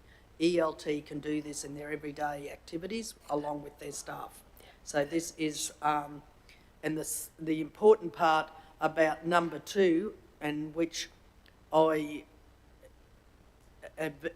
find is absolutely essential, is for council to take responsibility. We cannot get involved in operational areas by having a review that puts it at a strategy level and gives us an opportunity to have a say.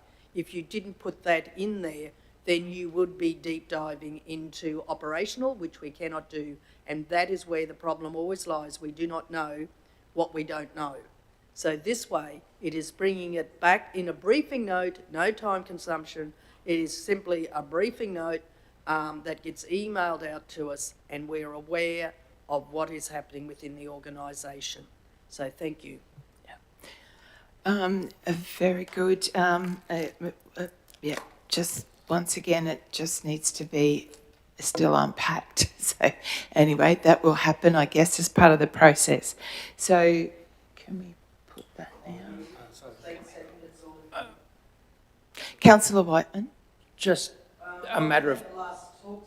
Yes, Councillor Cypher, you have. My question is, excuse me, my question is, we are voting on the amendment. So We've got to vote on the amendment first, then we vote to the motion, whether it's amended or not. Or are we, if we pass the amendment, does that pass the motion? So, can I just clarify for clarity?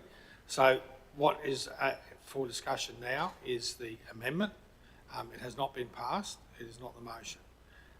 The mover of the amendment, which was Councillor Newman, has the right of reply at the end of the debate on this. If this is passed, then it becomes a substantive motion and there will be another vote on that motion. So at the moment, it is Councillor Newman who has the last say, and this motion is live and able to be debated.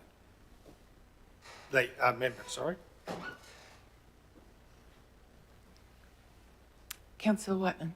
I think this proves the point that I made earlier. I think the amendment is an improvement. I think if we took this to a session where we could get input from the ELT, we might be able to improve it more, or maybe we can't. But this is the reason why I'm reluctant to support motions that haven't been developed in a briefing. And I mean, I understand that a lot of people out in the community see that as being behind closed doors. But by the same token, when these things when these are released with the agenda as a fully formed motion, it means that the messy conversation and the questions about the legalities and all of that sort of thing happen here instead of being something that we can go away and get more considered advice upon. Thank you, Councillor Whiteman.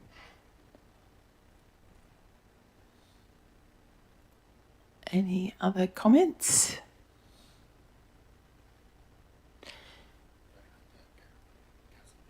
Councillor Newman, you have the right of reply.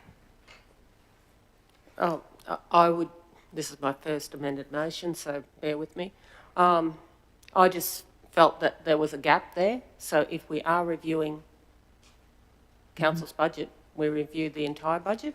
I'm aware that we've got aspects in our operational plan within council, but the entire budget needs to be reviewed to be as comprehensive as possible. Okay, thank you.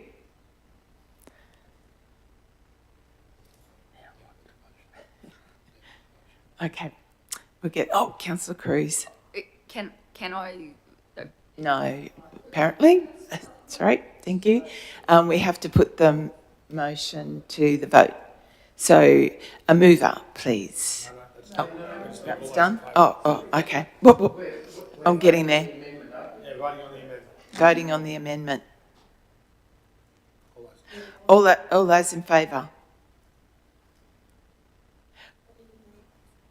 Oh, yeah, in favour. So we've got 8-1 and Councillor Wilkins in the negative. Thank you very much. And now that becomes a substantive motion. And need another vote.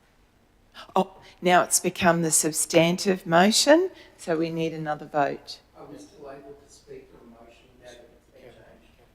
You can again now.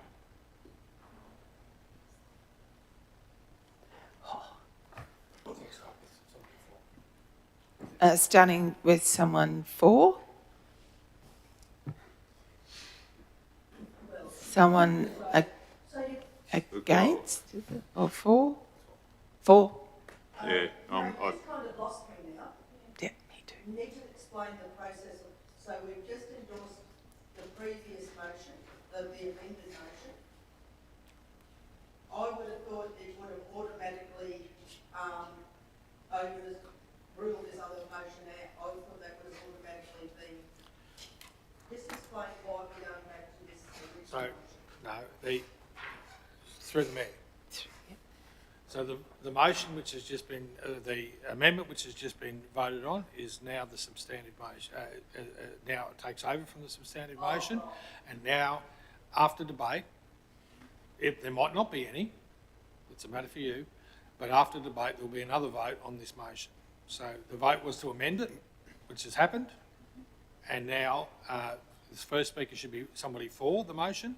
If there's not anyone who speaks for, then there isn't anyone allowed to speak against.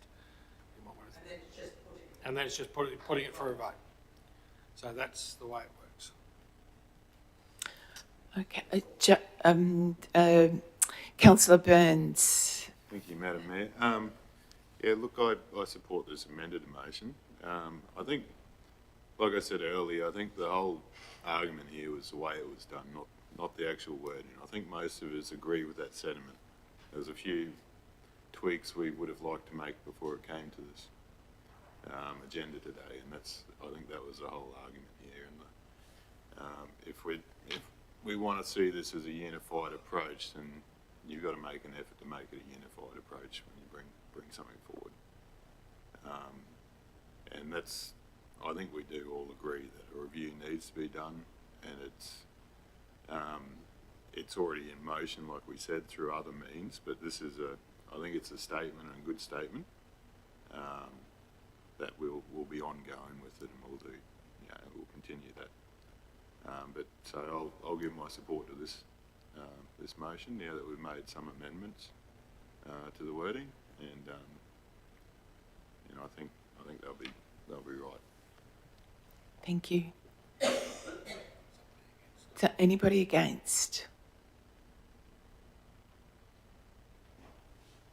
Not necessarily against, but just clarification. So if for some reason things may go, say, perhaps if things go pear-shaped, this can be brought to the council meeting and changed again, is that correct? It's possible to move any motion in future. It might be to rescind or something like that, but yes, councillors are free to move any motion at any time. Thank you.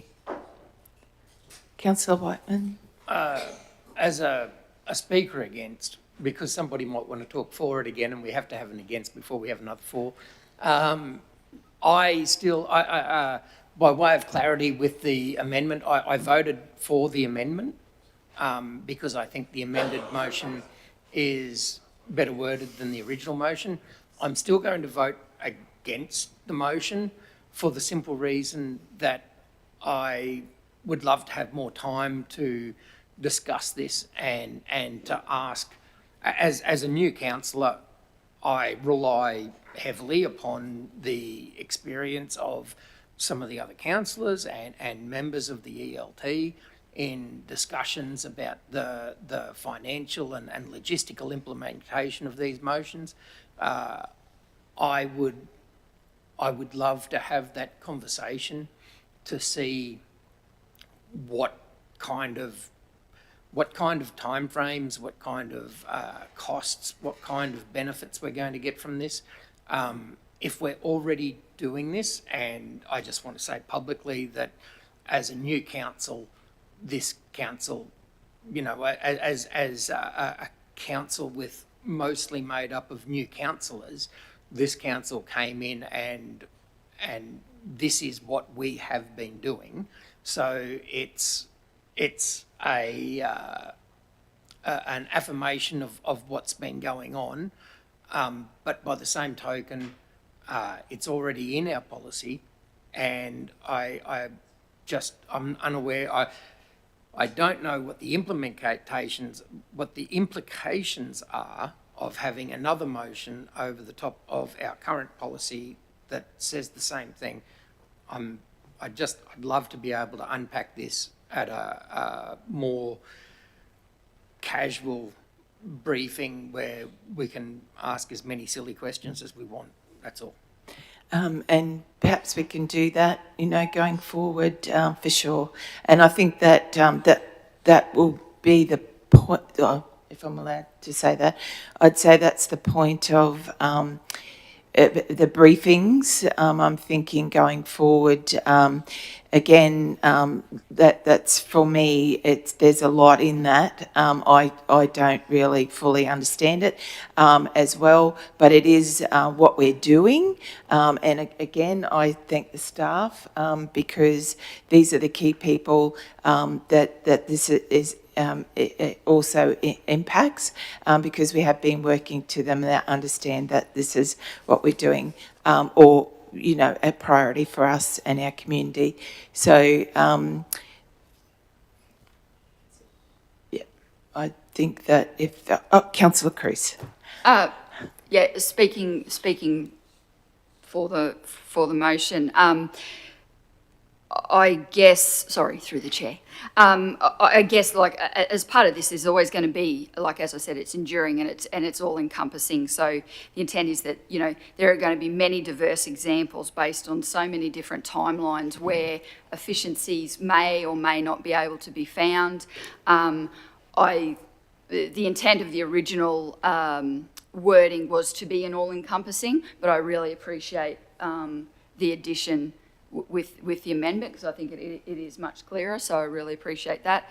And yeah, once again, as the Mayor has said, highlighting the organisation's staff because that's the people, they're the people with the knowledge and able to sort of provide some guidance for us going forward. So as the Mayor said, what this looks like in briefing terms and stuff like that, that's to be discussed. But I appreciate that the acting CEO may have been going about his duties and finding or not finding efficiencies to be had, but having the ability to being briefed on it is a really good addition, I think. Thank you. Good. Thank you. Anyone against? Councillor Wilkins. Thank you. Through the chair, just want to echo Councillor Whiteman's words.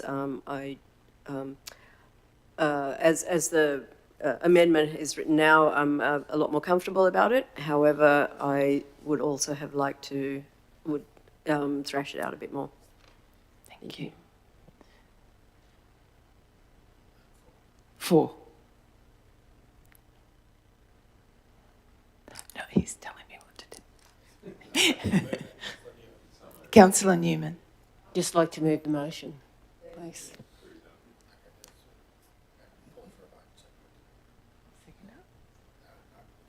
Oh, okay, put it to the vote. Thank you. Councillor Newman? Yeah, calling the vote. All those in favour? 1, 2, 3. 7-2. Councillor Whiteman and Councillor Wilkins.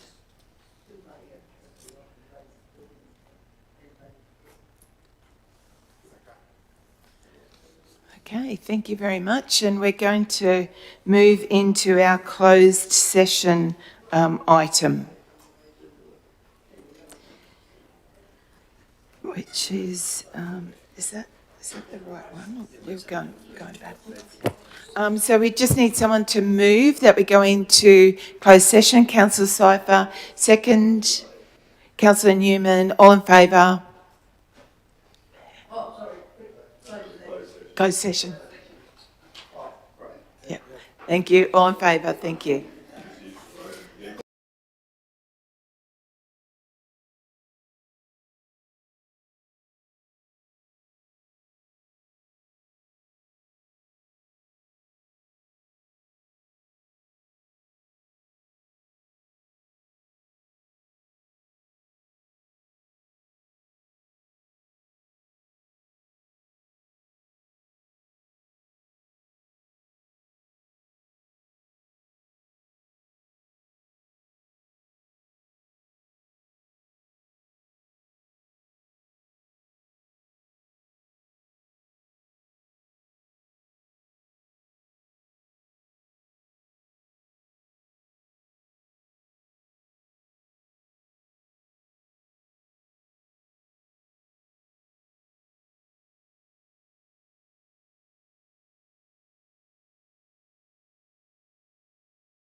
Okay, thank you, councillors. Thank you, staff.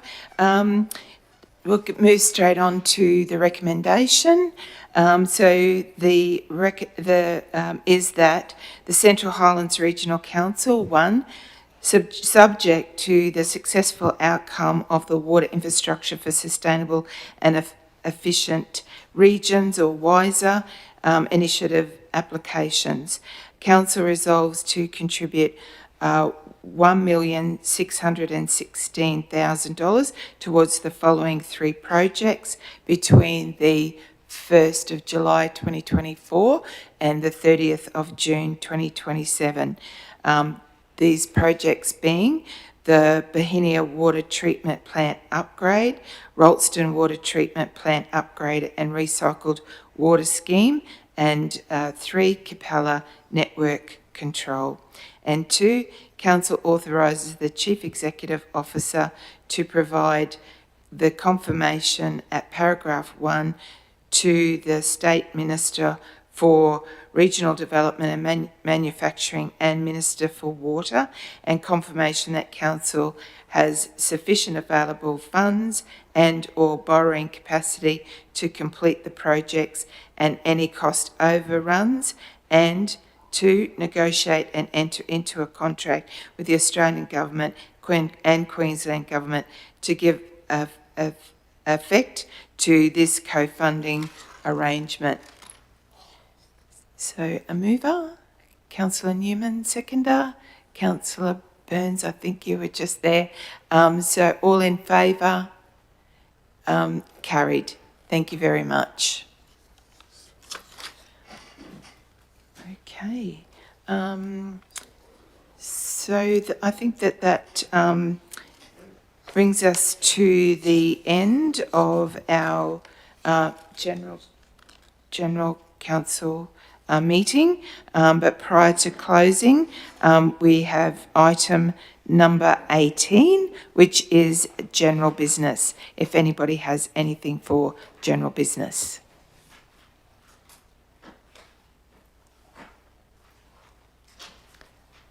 Very good.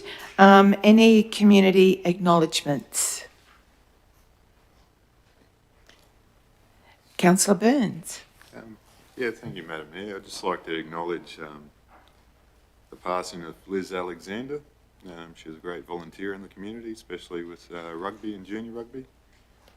We got sad news last week or the week before that she passed. I'd just like to pass on my condolences to her family and those who those around us. So, thank you. Thank you, Councillor Burns. Heartfelt sympathies to the family. It was very sad losing Liz.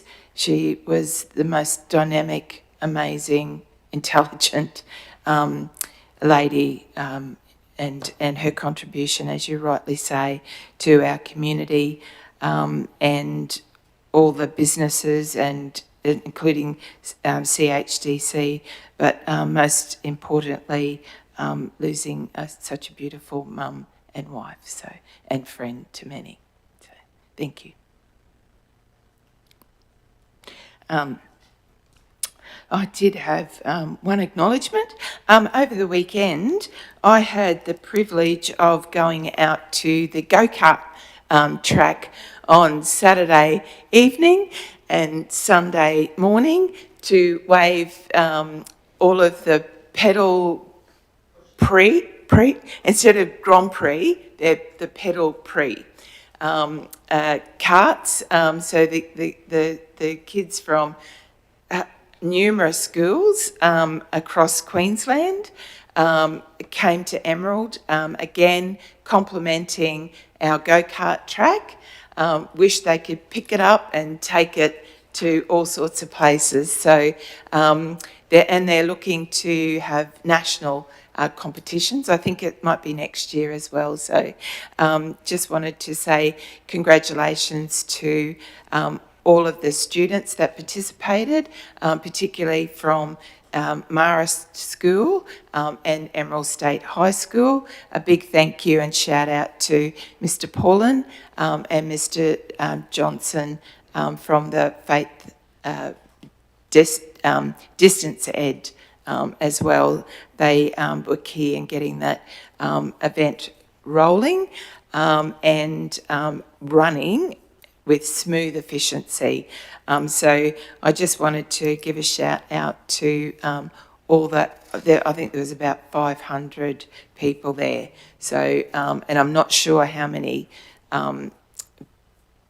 vehicles there was, but I would guess at least 50. They were pedaling around. So they went from 4 o'clock Saturday afternoon. When I was out there for a while, they were zooming around the track, and then they finished at 8 o'clock the next morning. They were still zooming around the track.